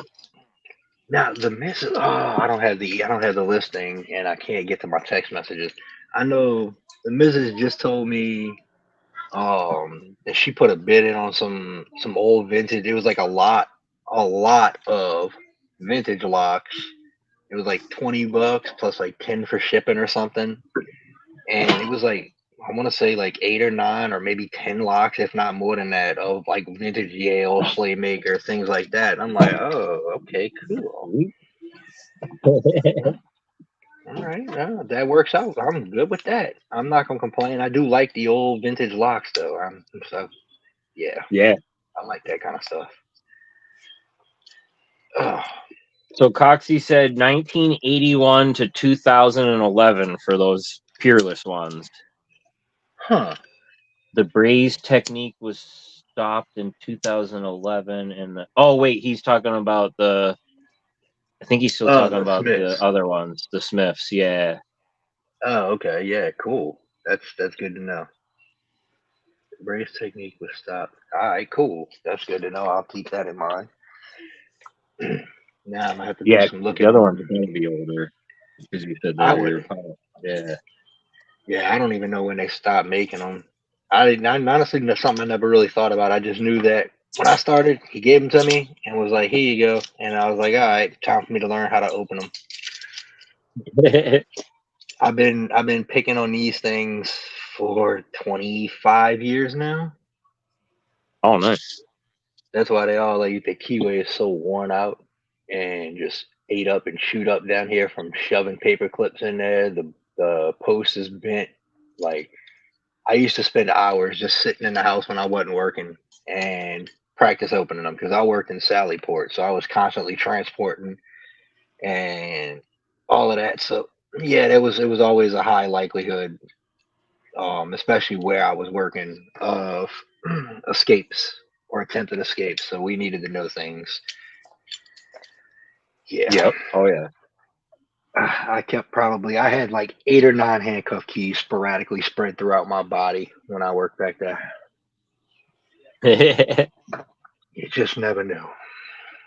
That's what's nice about some of the stuff from Southern. You can get some really small, discreet little sets that you can hide around on you. Yep. Who was that with the belt? Was that you with the belt that just got the Yeah. belt from them? Yep, right here. Yeah, I need Hey. one of those in my life. I Hey, gotta y'all. finish loading it up with stuff. I apologize for cheating, for getting views, but Oh, see how you gonna go do something like that? Hey. Got the fuzz Wait, are ball. you gonna handcuff the kittens and they're gonna pick out? Oh yeah, kitten picking. Kitten pickings. It's a little ball of That's kittens right here. and that's how we end up getting banned right there. Banned on the first live, putting kittens in Right? cuffs. Wait, you can't handcuff them. Right. As per YouTube policy. It's They're just probably kind of like looking around like, what is all this shiny stuff? 72C. You're not allowed to handcuff kittens. Right. This one's Jeez. already running. That's the one that runs a lot, climbs a lot already. Nice. Yeah, I don't know where ours the stray cat that had kittens 2 weeks ago. She moved the kittens last Saturday. I don't know where the hell she put them now. That's what they do, man. Like every time we have a mama that like it doesn't matter where she's all set up, like within a week or two, she wants to move the kittens to a new spot. It's an instinct they have, man, and like you gotta either fight it or give them a new spot. You know, like it's crazy. Yeah, the only unfortunate part about it is because she's a stray and she had them outside and we can't bring them inside. She moved them, so if I can't find them before they're weaned and they disappeared, then we're gonna end up with a major cat problem in the neighborhood. Major cat problem because there's an alpha male that is an absolute he's an absolute tool and he beats the hell out of some of these cats. Oh yeah, no, that happens, man. Like even my Bruce, you know, he loves all the cats around him, but once in a while, you know, if he wants a space and one of the kittens is there, one of the other cats is there, you know, he gets aggressive, you know. So you kind of gotta you have to manage, especially when there's little ones around. Yep. The All most I can do with him is when I see him, all I can do is run him off because he one of the cats is a female, but she's fixed. But every time he comes around, she comes and cowers behind me when I'm outside because I've heard them fighting in the middle of the night, woke me out of a dead sleep, and I've had to go outside and deal with it. I'm gonna put kittens back. I'll be right back. See, that's He just said in the chat that a G-Shock. He said, also, if you're curious, a G-Shock rubber watch strap clip can open Viper Tech and other Taiwanese cuffs. The little metal prong at the end of the strap pokes in the holes. No way. I'm looking at mine now, and I'm guessing he means this little guy there. Too cool. Nice. That's good to know. So I'm wearing a handcuff key, and I didn't even know it. That's crazy. That's awesome. Let's see. It's like trying to retain and remember all this stuff.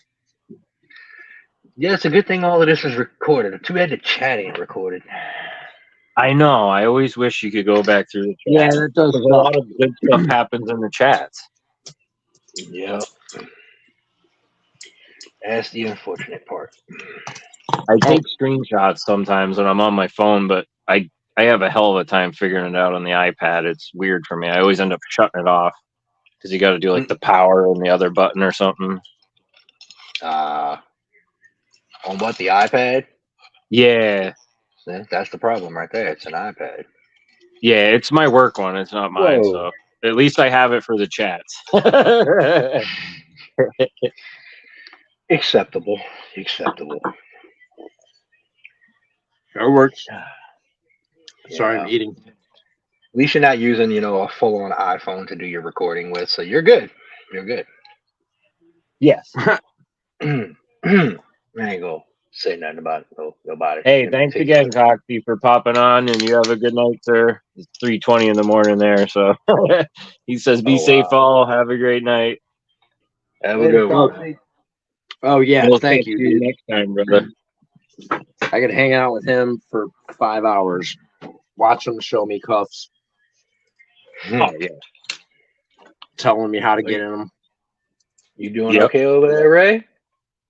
Yep. I just loved having him on so they could see all the crazy old cuffs that he has. They're just so interesting. Right. Yeah. Well, Oh, after he was Really good asking us stuff. what we wanted to see, hey, and Stu and I were like, "Dude, we don't even know what to ask. Like, just yeah, show like us literally. stuff." Hey, Yeah, he's like, "What cuffs do you want to show us next?" It's like, dude, I like have no not idea what you have. he gave me not today. He gave me an idea of the challenge, so it's gonna be Uh-oh. fun. It's gonna be Oh, you fun, have. bro. Oh, heck yeah! We'll talk Yeah. tomorrow or after this about that. Yeah. So last weekend I woke up to an email from Coxie saying, "Are you willing to do a challenge? Are you not too dead up for a challenge?" And I was like, "Yes." That was it. I was like, yes. That was the that was yeah, Nice. just yes, all capitals, 3 exclamation points. Hurry up. Like that's like, yeah, we're down, man. Nice. And then he gave me an idea what it is tonight, and it's gonna be sick. It's gonna be Nice. fun. Yeah, Cool. I'm excited. That sounds good. Can't wait to see that. Oh, and it's something we can spread around to everybody, Nola.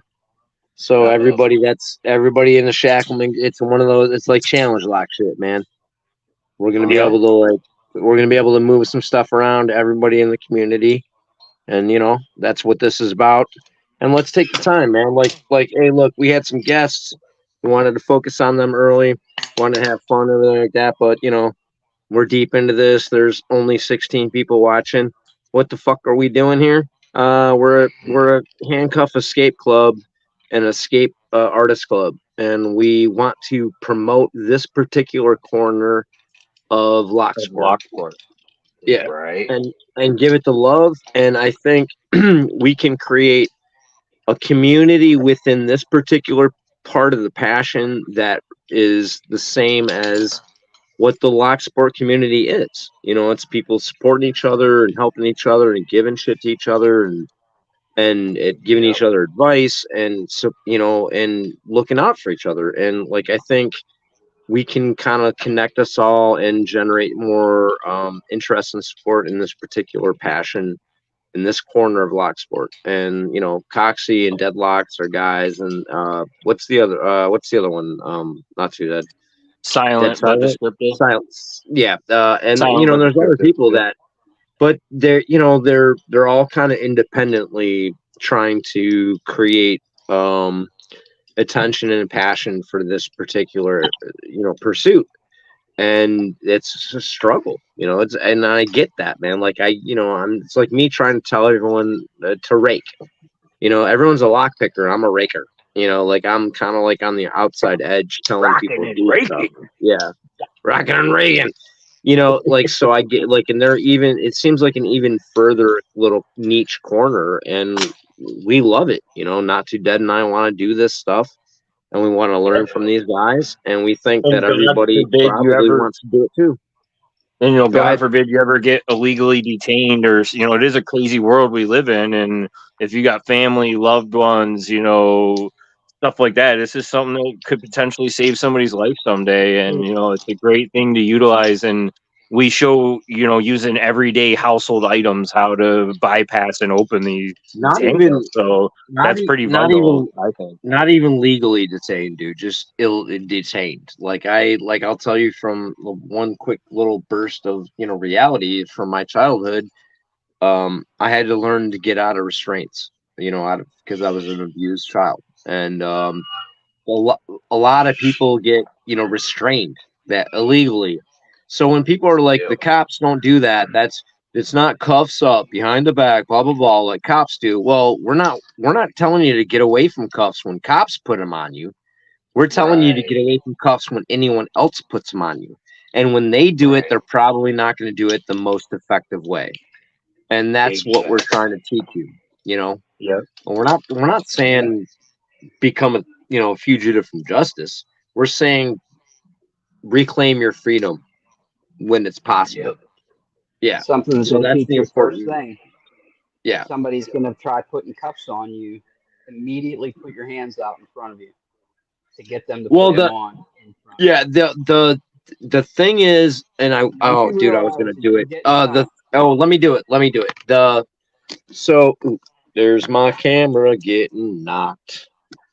All right. So real So quick in the chats though, Deadlocks might have to dip out soon too. He said it's getting late, and he said yep. he's been challenged too. So hey. Oh, I didn't I know he thought he was was part of like, this challenge. I thought well, he helped create it with Coxie. he's at the level he might as well have. So like, we're chasing him in the challenge if he's in the challenge. You know what I'm saying? Yeah. Hey, Deadlocks, thank you, dude. We're gonna coordinate the next one or the one after that, whatever one of these, whenever works for you, man. We want you on here. We want to hear what you have to say, see what you got to do. Love you, guy. Right. Have a good one, man. Definitely. Yeah, he's hanging out for a bit still, but yeah, he just said hands in front if someone is cuffing you. Hands up front is good advice. Well, to the thumb cuff trick, the bend them down that Deadlocks was telling us, and then you supposedly allows you to pull them out, but not my thumbs. Also, in the video he did that in like 3 years ago. He told you the second trick was bend them to the side, so that like you bend them down and you bend them to the side, and that creates that extra gap that you're gonna be able to, It does not work for me. Big knuckles, little fingers. Yeah, my knuckle got caught up a little bit. I did the Yule ones earlier. I can't do these Chicago ones because I got that piece of paper clip stuck in them still, so I gotta get that out of there. Oh no. Fun. And now I'm stuck. You were gonna do something earlier, Stu, and I cut in. You said, "Oh, I'm just gonna do this." I'm sorry if I sidetracked you. No. Right before the deadlock stuff, you were gonna do something. You said, "I'm doing this." You were like on a mission. Oh, the mission is felt over. like I had. I don't know what it was. I don't know what it was. Unless it was these thumb cuffs. That doesn't seem like much of a mission. These are pretty easy. You're like, I'm just gonna do it or say it or so. You were on it, and then dude, yeah, I was on a mission. Mission has been suspended. Oh, I can't get this open. Who we got here? So, Nola or Ray, have you guys tried to pick locks while handcuffed? I started to do. I was gonna do a video the other day, and I was gonna handcuff myself to the vise and try and do one of my pack locks, but then I had to go to bed because it got late. That's a good one. Yeah, that's a primer because I'm trying to build up because I really want to do it and pick that damn Primus while handcuffed to the vise. Ooh, sweet. Yeah, that'd be a cool video. Well, man, you are mad at that Primus. I really am. I really am. Did it break a pick? Did it break a pick or what happened, man? Like, no, it didn't break the pick. It's just them standard damn top pins. They were working fine, and then all of a sudden they stopped cooperating, and I couldn't get a set to save my life. And yeah, so it was like I picked it like 2 or 3 times, and then I tried to turn the camera on, and I couldn't get it to open. I couldn't get the top pin set to even get to the finger pin, so it pissed me off. It really pissed me off. Oh, I get that. Yeah, it got me. Fully understand that. It's gonna be. Oh yeah, like deadlocks, man. My knuckles are. Underneath your butt. I'm just like, look at that. That's all knuckle. You see what Tequila just said too? Not only is it all knuckle, it's all vein. That's a junkie's dreams right there. Oh, Tequila just said he popped out. tequila. Yes. Yeah. Hey, okay, so he said I just popped that 570. It was a Master Lock 570. It was the mate to the package of this. I bought them right before Alan from UK Lock Sport passed away. And and this was a Beyond Me lock at that time. And I managed to pick one of these for Alan. And that's the whole reason I did a UK division of my giveaway at the time, because I wanted that lock to get into a UK picker's hands. And the fact that Dave's got it and Dave picked it is freaking awesome, man. Like, that's mission achieved right there, dude. Finally, mission achieved. Thank you, Dave, man. I appreciate that. Did we just say desk pop? Is that what happened? Am I lighting this off on my desk right now? Uh-oh. Desk pop. You never had a desk pop? Come on, man. Everyone in here's had a desk pop. I don't know. That might be.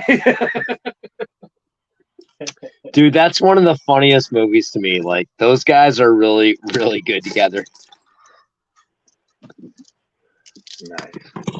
That's the other guys, if nobody knows, with Will Ferrell and Mark Wahlberg.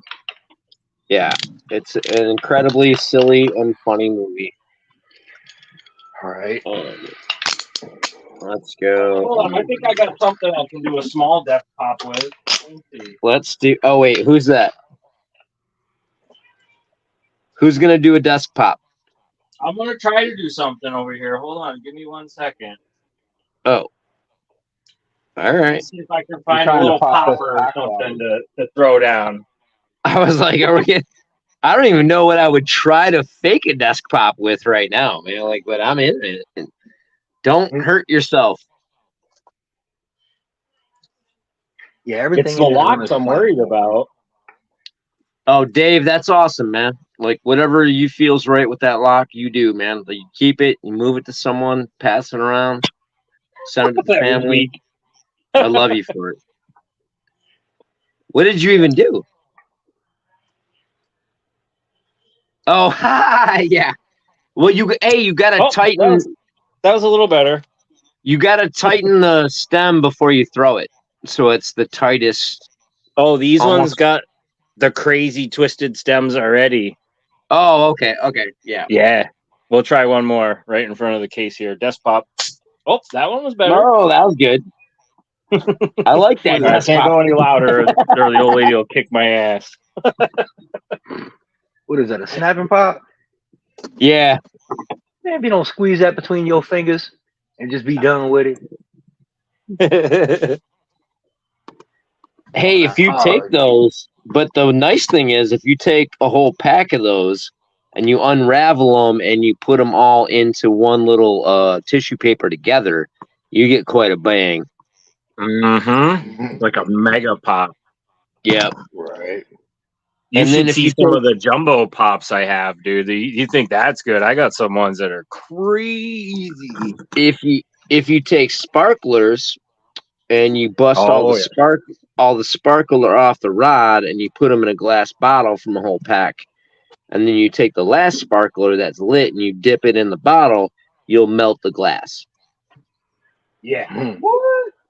I've learned every way to like upgrade cheap explosives and stuff that you get and make. I got a nice collection of different types of pops and mega pops, and we're getting a little off subject, but I'll just show a couple real quick. So these bigger ones like this, they Let me see if I can find a couple. These things are no joke. Snaps on steroids. But they're like firecrackers you throw at the ground. And if you tape a bunch of these together and just throw one up in the air and let it come down, whoo-wee, it's pretty intense. Hold on. Deadlocks, no. The sparkler rod, after you burn it, it's like weakened. It bends to hell. But if you pull all the sparkler off it and then don't burn it, it's probably still tough enough to use for a cuff key or like a stabby pokey. Hey, don't give away all my ideas. I was planning on doing a video with a sparkler on fire picking a lock or cuffs. I did not know if you do not give me a heads up. I actually tried, but all the new ones now are safety. So everything I had was wood, or the one that I had was wire. The shaft was so thick on it, I couldn't even fit it in any handcuffs because I was going to do that for the 4th. Remember I told you? And it wouldn't work. I was so bummed out, man. I was like, I had every intention of doing that. So next year I'm going to try harder to find better ones. Well, just get the thick one and, pre-hand file down the sides of the handle. Oh, yeah. That's it. And have the camera rolling in case the sparks ignite it. Could get a little intense from the filing. Yeah, I mean, be prepared to get burned. Hey, Like that's what's up. But file it down. Like that's what you do. So you got to get it in a cuff. You got to file it down.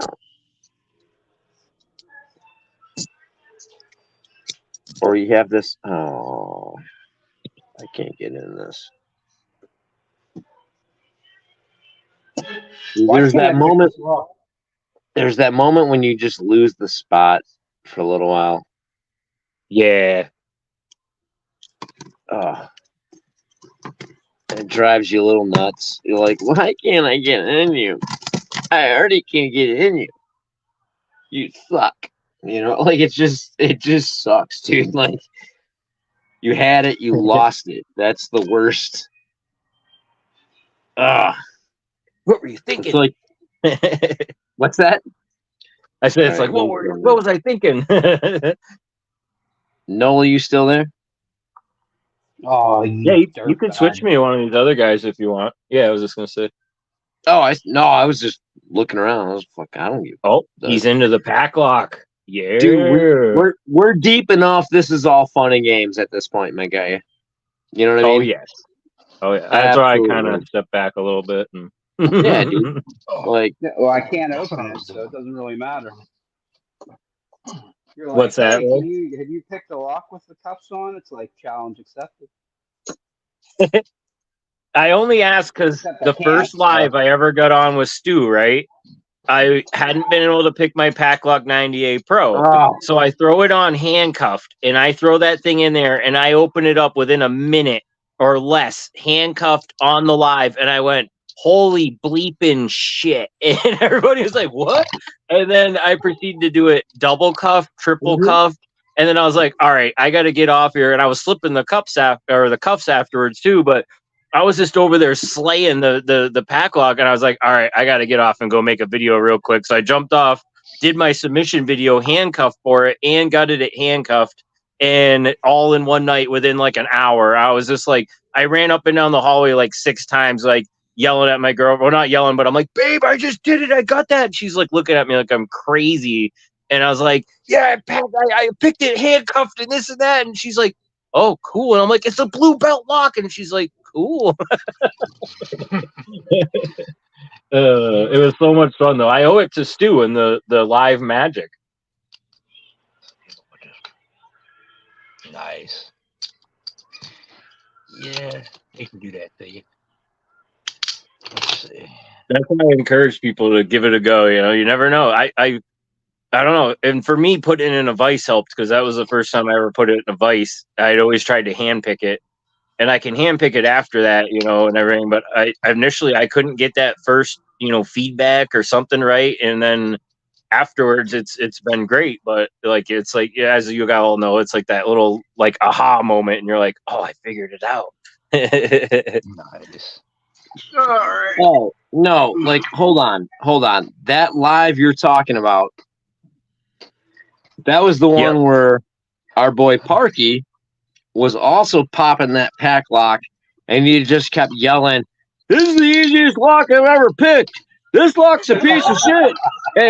And you're on the other side popping it with 1 cuff, 2 cuff, 3 cuff, and I can't pop this goddamn thing, and I'm working it at the same time. And I was like, "Oh, you guys are pricks, man!" Like, and I even said to both of you, I was like, "Yeah, I'm struggling with it right here." And then Parky was like, "Yeah, it's the easiest lock ever. 3 pairs of cuffs." I was like, "Oh, you guys The suck." crunchy munchie, as Parky called it. That's what I call it now too. The crunchy munchie.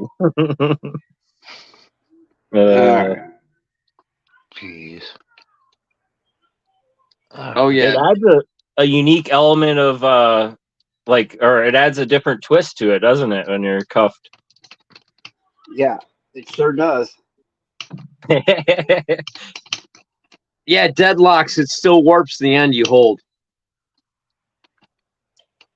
The heat travels through the metal. It still warps that and makes it softer. If you use it before you spark it, it's definitely tighter. It'll probably pick. It might pick afterwards, but it'll be more like a fucking like a tin thing that bends a little bit as you're picking it. You're only gonna get 1 or 2 picks out of it, I think.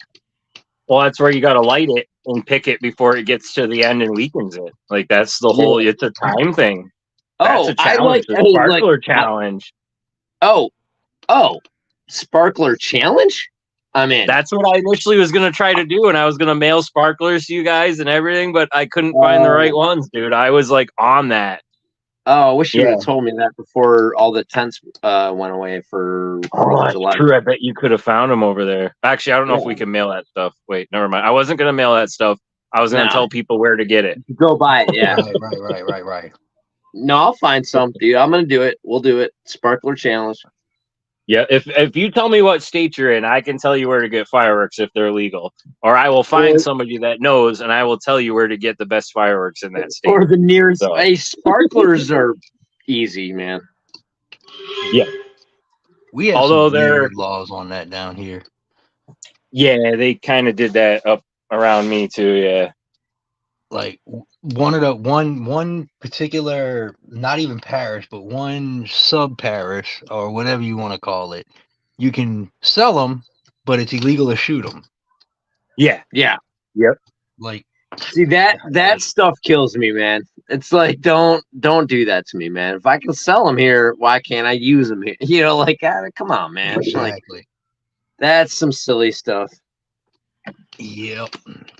I mean, and I get it when you get deep into like all the different layers of this and that and laws and this and where they intersect. That's why it happened. But at a practical level, that's dumb shit. Yep. Pretty much. All right. Dude, I remember when I was young, man, we used to have to drive down to Indiana to go get like good fireworks and Everclear. Damn. All right. Let's see. So that'll be fun. All right. I gotta do something so it'll actually work.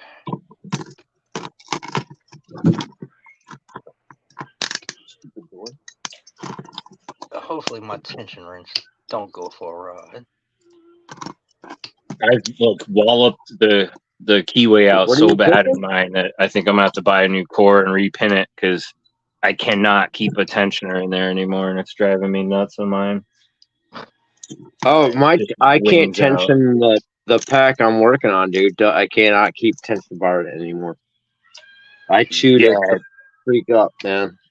That's the weakest. It's like the softest goddamn brass keyway I've ever played with, man. Like I less amount of time playing with that pack locks made it unusable than any lock I've messed with.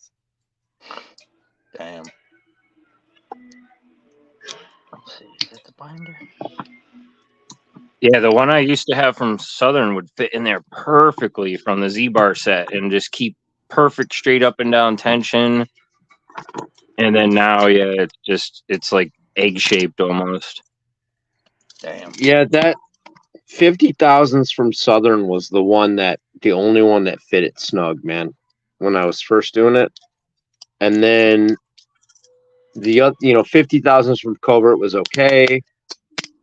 And then past that though, a 40,000s turner I could make it work. You know what I mean? Yeah. And then all of a sudden, like after working it, the 50,000s didn't fit right, but the 40,000s was the only way I could kind of get it to work. And that didn't make any sense to me. All right, we're good. Oh, we got an open. Yep. Nice. Here's my solution. 10 times more than we should have. Here's my solution to you don't have the money for extended chain cuffs. Right here. Thumb cuffs. Yep. It's a handcuff extension tool. Nice.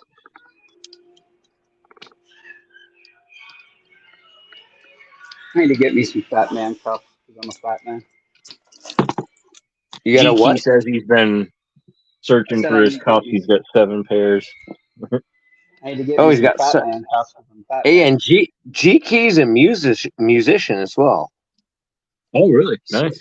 Yeah, like he's gonna be in the Lock Sport Jam Band. Right, G Key, man. The Ray's officially part of the Packlock handcuff crew. Yeah.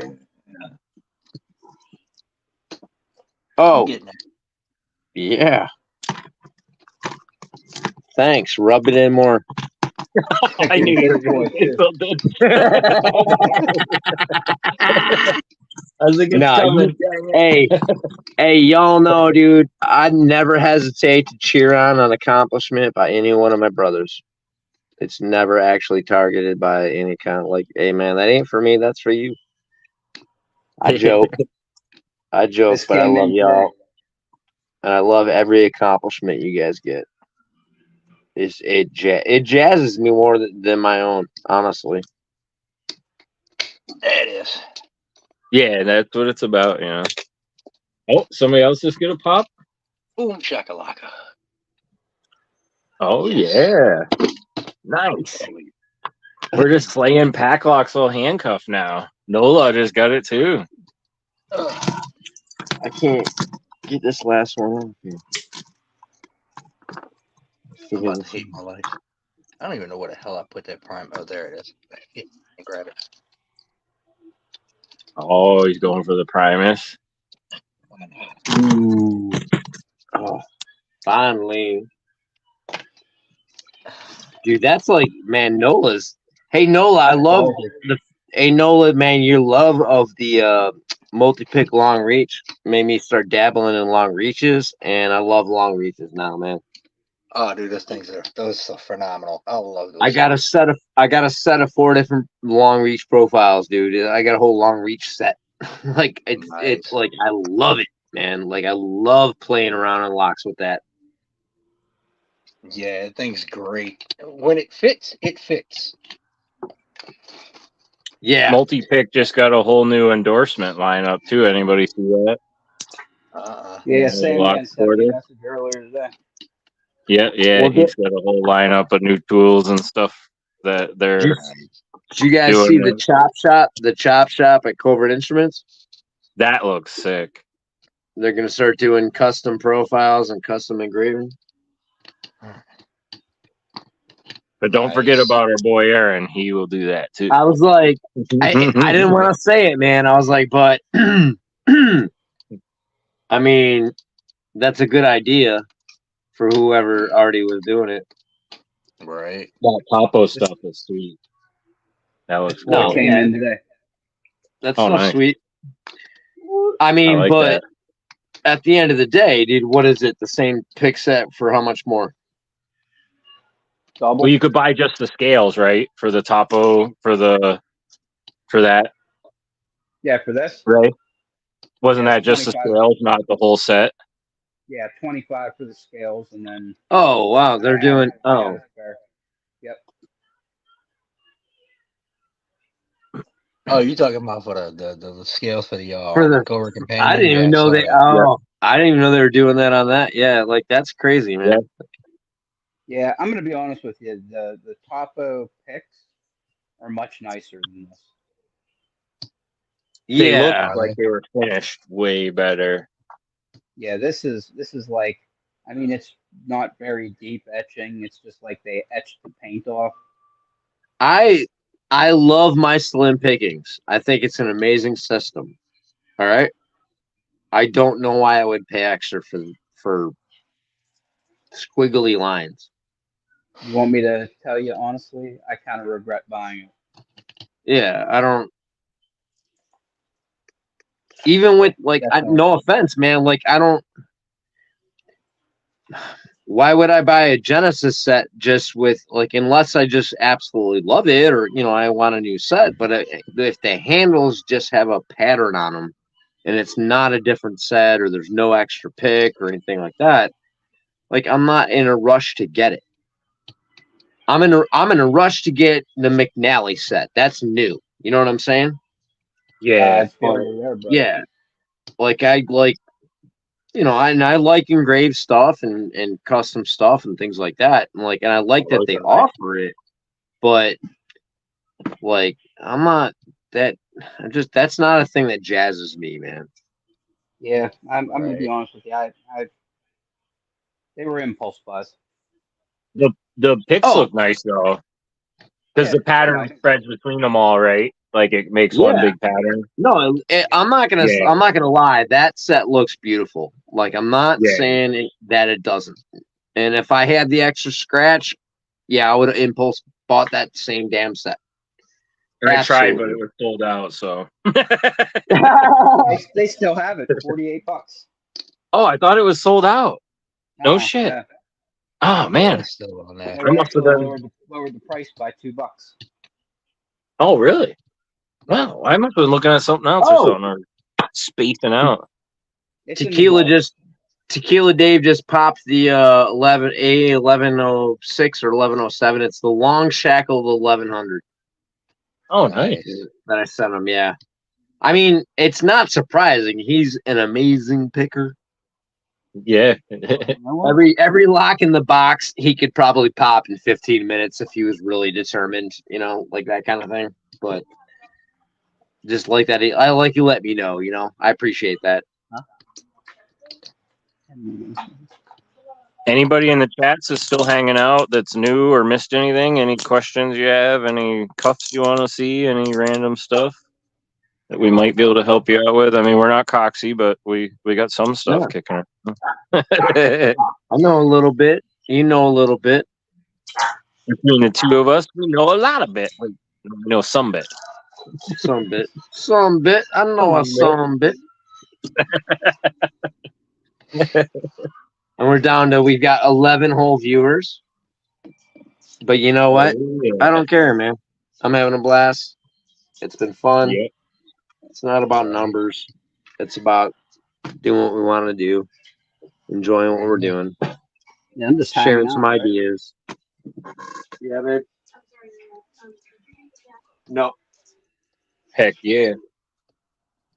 I can't. Everybody You keeps won't. saying blast and you get me tempted. I want to go step outside, touch something else. Right? Tickles. I gotta follow Tickles, man. Like I've seen the name before. Does anyone follow Tickles? Never heard of them. I don't. I saw it earlier too, and I wrote it down because I try to do that so I can go check everybody out and subscribe later. I think that in Blast the what was it? Yeah. Blast, Shoot. Blast No, I know. Dallas, Blast. Blastifist. I wrote Blast Blastifist. down, but I'm going back in the chats now because I thought I'd Blastifistic? remember it, and I knew I should have wrote the whole name down and Yeah. not abbreviated it. Oh, there it is. Blastastic Escapes. Oh, yeah. So I'm gonna check him out too. Yeah. Definitely. Yeah. Oh, Deadlocks just said Blastastic. So if Deadlocks knows it, it's worth checking out. Yeah. Deadlocks ain't gonna steer you wrong. That's all I'm saying. Let's see if we can pop a dimple lock. Unless you're Mrs. Deadlock. He might, Well, I mean, and convince her to that's put just on so some he can. cuffs and That's just so he can buy time to, like get away with something, or buy himself some freedom. You can't blame him. smuggle in the big box of handcuffs out on the porch. Yeah, It's like Pocket Woman hiding stuff in her shed. Yeah. I just brought this door home full of locks. I'm gonna stuff it in here so my wife doesn't see it. Pretty much. Oh yeah, I can't. My wife's pretty supportive. She'll make a beer run for me. She'll give me food, but I can't tell her how much money I put towards locks and picks. All the locks are free. Just remember that. Everything's free. You found it on the side of the road. Oh, Nola, you sent me most of the locks I have. Wink, wink. You know what I'm saying? Exactly. Where'd that come from, Nola? Loki? Deadlock says he tells Mr. D after he bought the cuffs. That's the only way to do it, man. Pickle's an Aussie picker and got his first plastic cutaway pop and is hooked ever since. Nice. Oh, there we go. Accidental open. Gotta like when that happens. We got a question in the chat. Longest time stuffing cuffs. I've been about. Coxie told me his was, or when we were talking before the show. He was about 10 minutes. I've been about that too. I was gonna say probably about the same for me when I first started dabbling, and that's your. That tends to be your rough cutoff time to stop trying and just get a key. It's like around 8 minutes. 8 minutes, you're like, I'm done, and then you got about 2 minutes trying to figure out how to get the key and how to apply it. Yep. Yeah. Full send. Full send. Oh, false set. Nice. No. Not full send. I said full send. I ain't get no false set on this send. I thought you said false set. Oh, that's what you can see where I could mistake that. What do you got? What do you got? What are you about to pop? What are you doing? What's going on? I'm working on this damn Primus. Right. Oh, sorry. And I'm sorry. I'm sorry for your frustration tonight, sir. Do not blame me. Even though I sent you that lock, right? All right. Yeah. Mm-hmm. Do you have each one of your wrists cuffed to the vise with a different set of cuffs? Uh-huh. Yeah. That's Shacklemen style right there. I had to look at the tiny picture like, wait, what am I seeing here? I was wondering what you meant when you said cuffing yourself to the vise. That's how you know he's on a mission. That's a Shacklemen mission right there. We getting it done. If we don't get it done, we got more locks to pop. If we get it done, we got more locks to pop. Yeah, well, the worst part is I don't know where the key is if I need to get out of them. Yeah, I will be picking my way out because I didn't think to look for the key. This is an example of like Shackleman safety rule number 3: have a key. Right. Yep. It's around here. It's on the desk somewhere.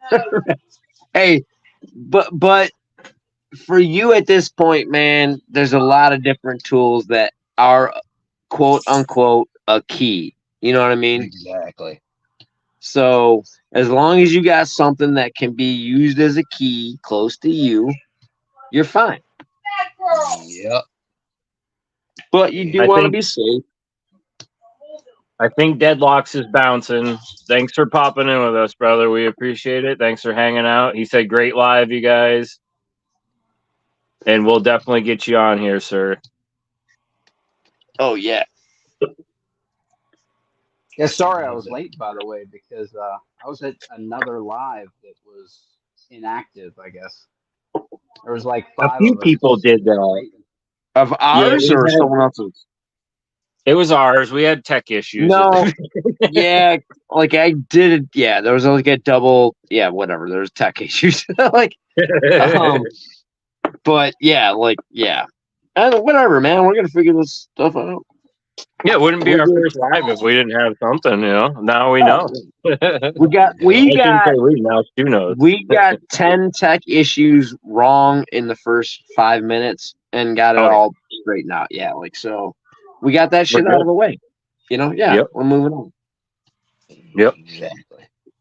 It wouldn't be That's what's Shacklemen if we going on. weren't fashionably late with our cuffs, you know, and our bracelets. Oh, hey, man, you get yourself what Shackleman's all about is getting yourself into a weird position and not knowing how to get yourself out, and then you figure it out.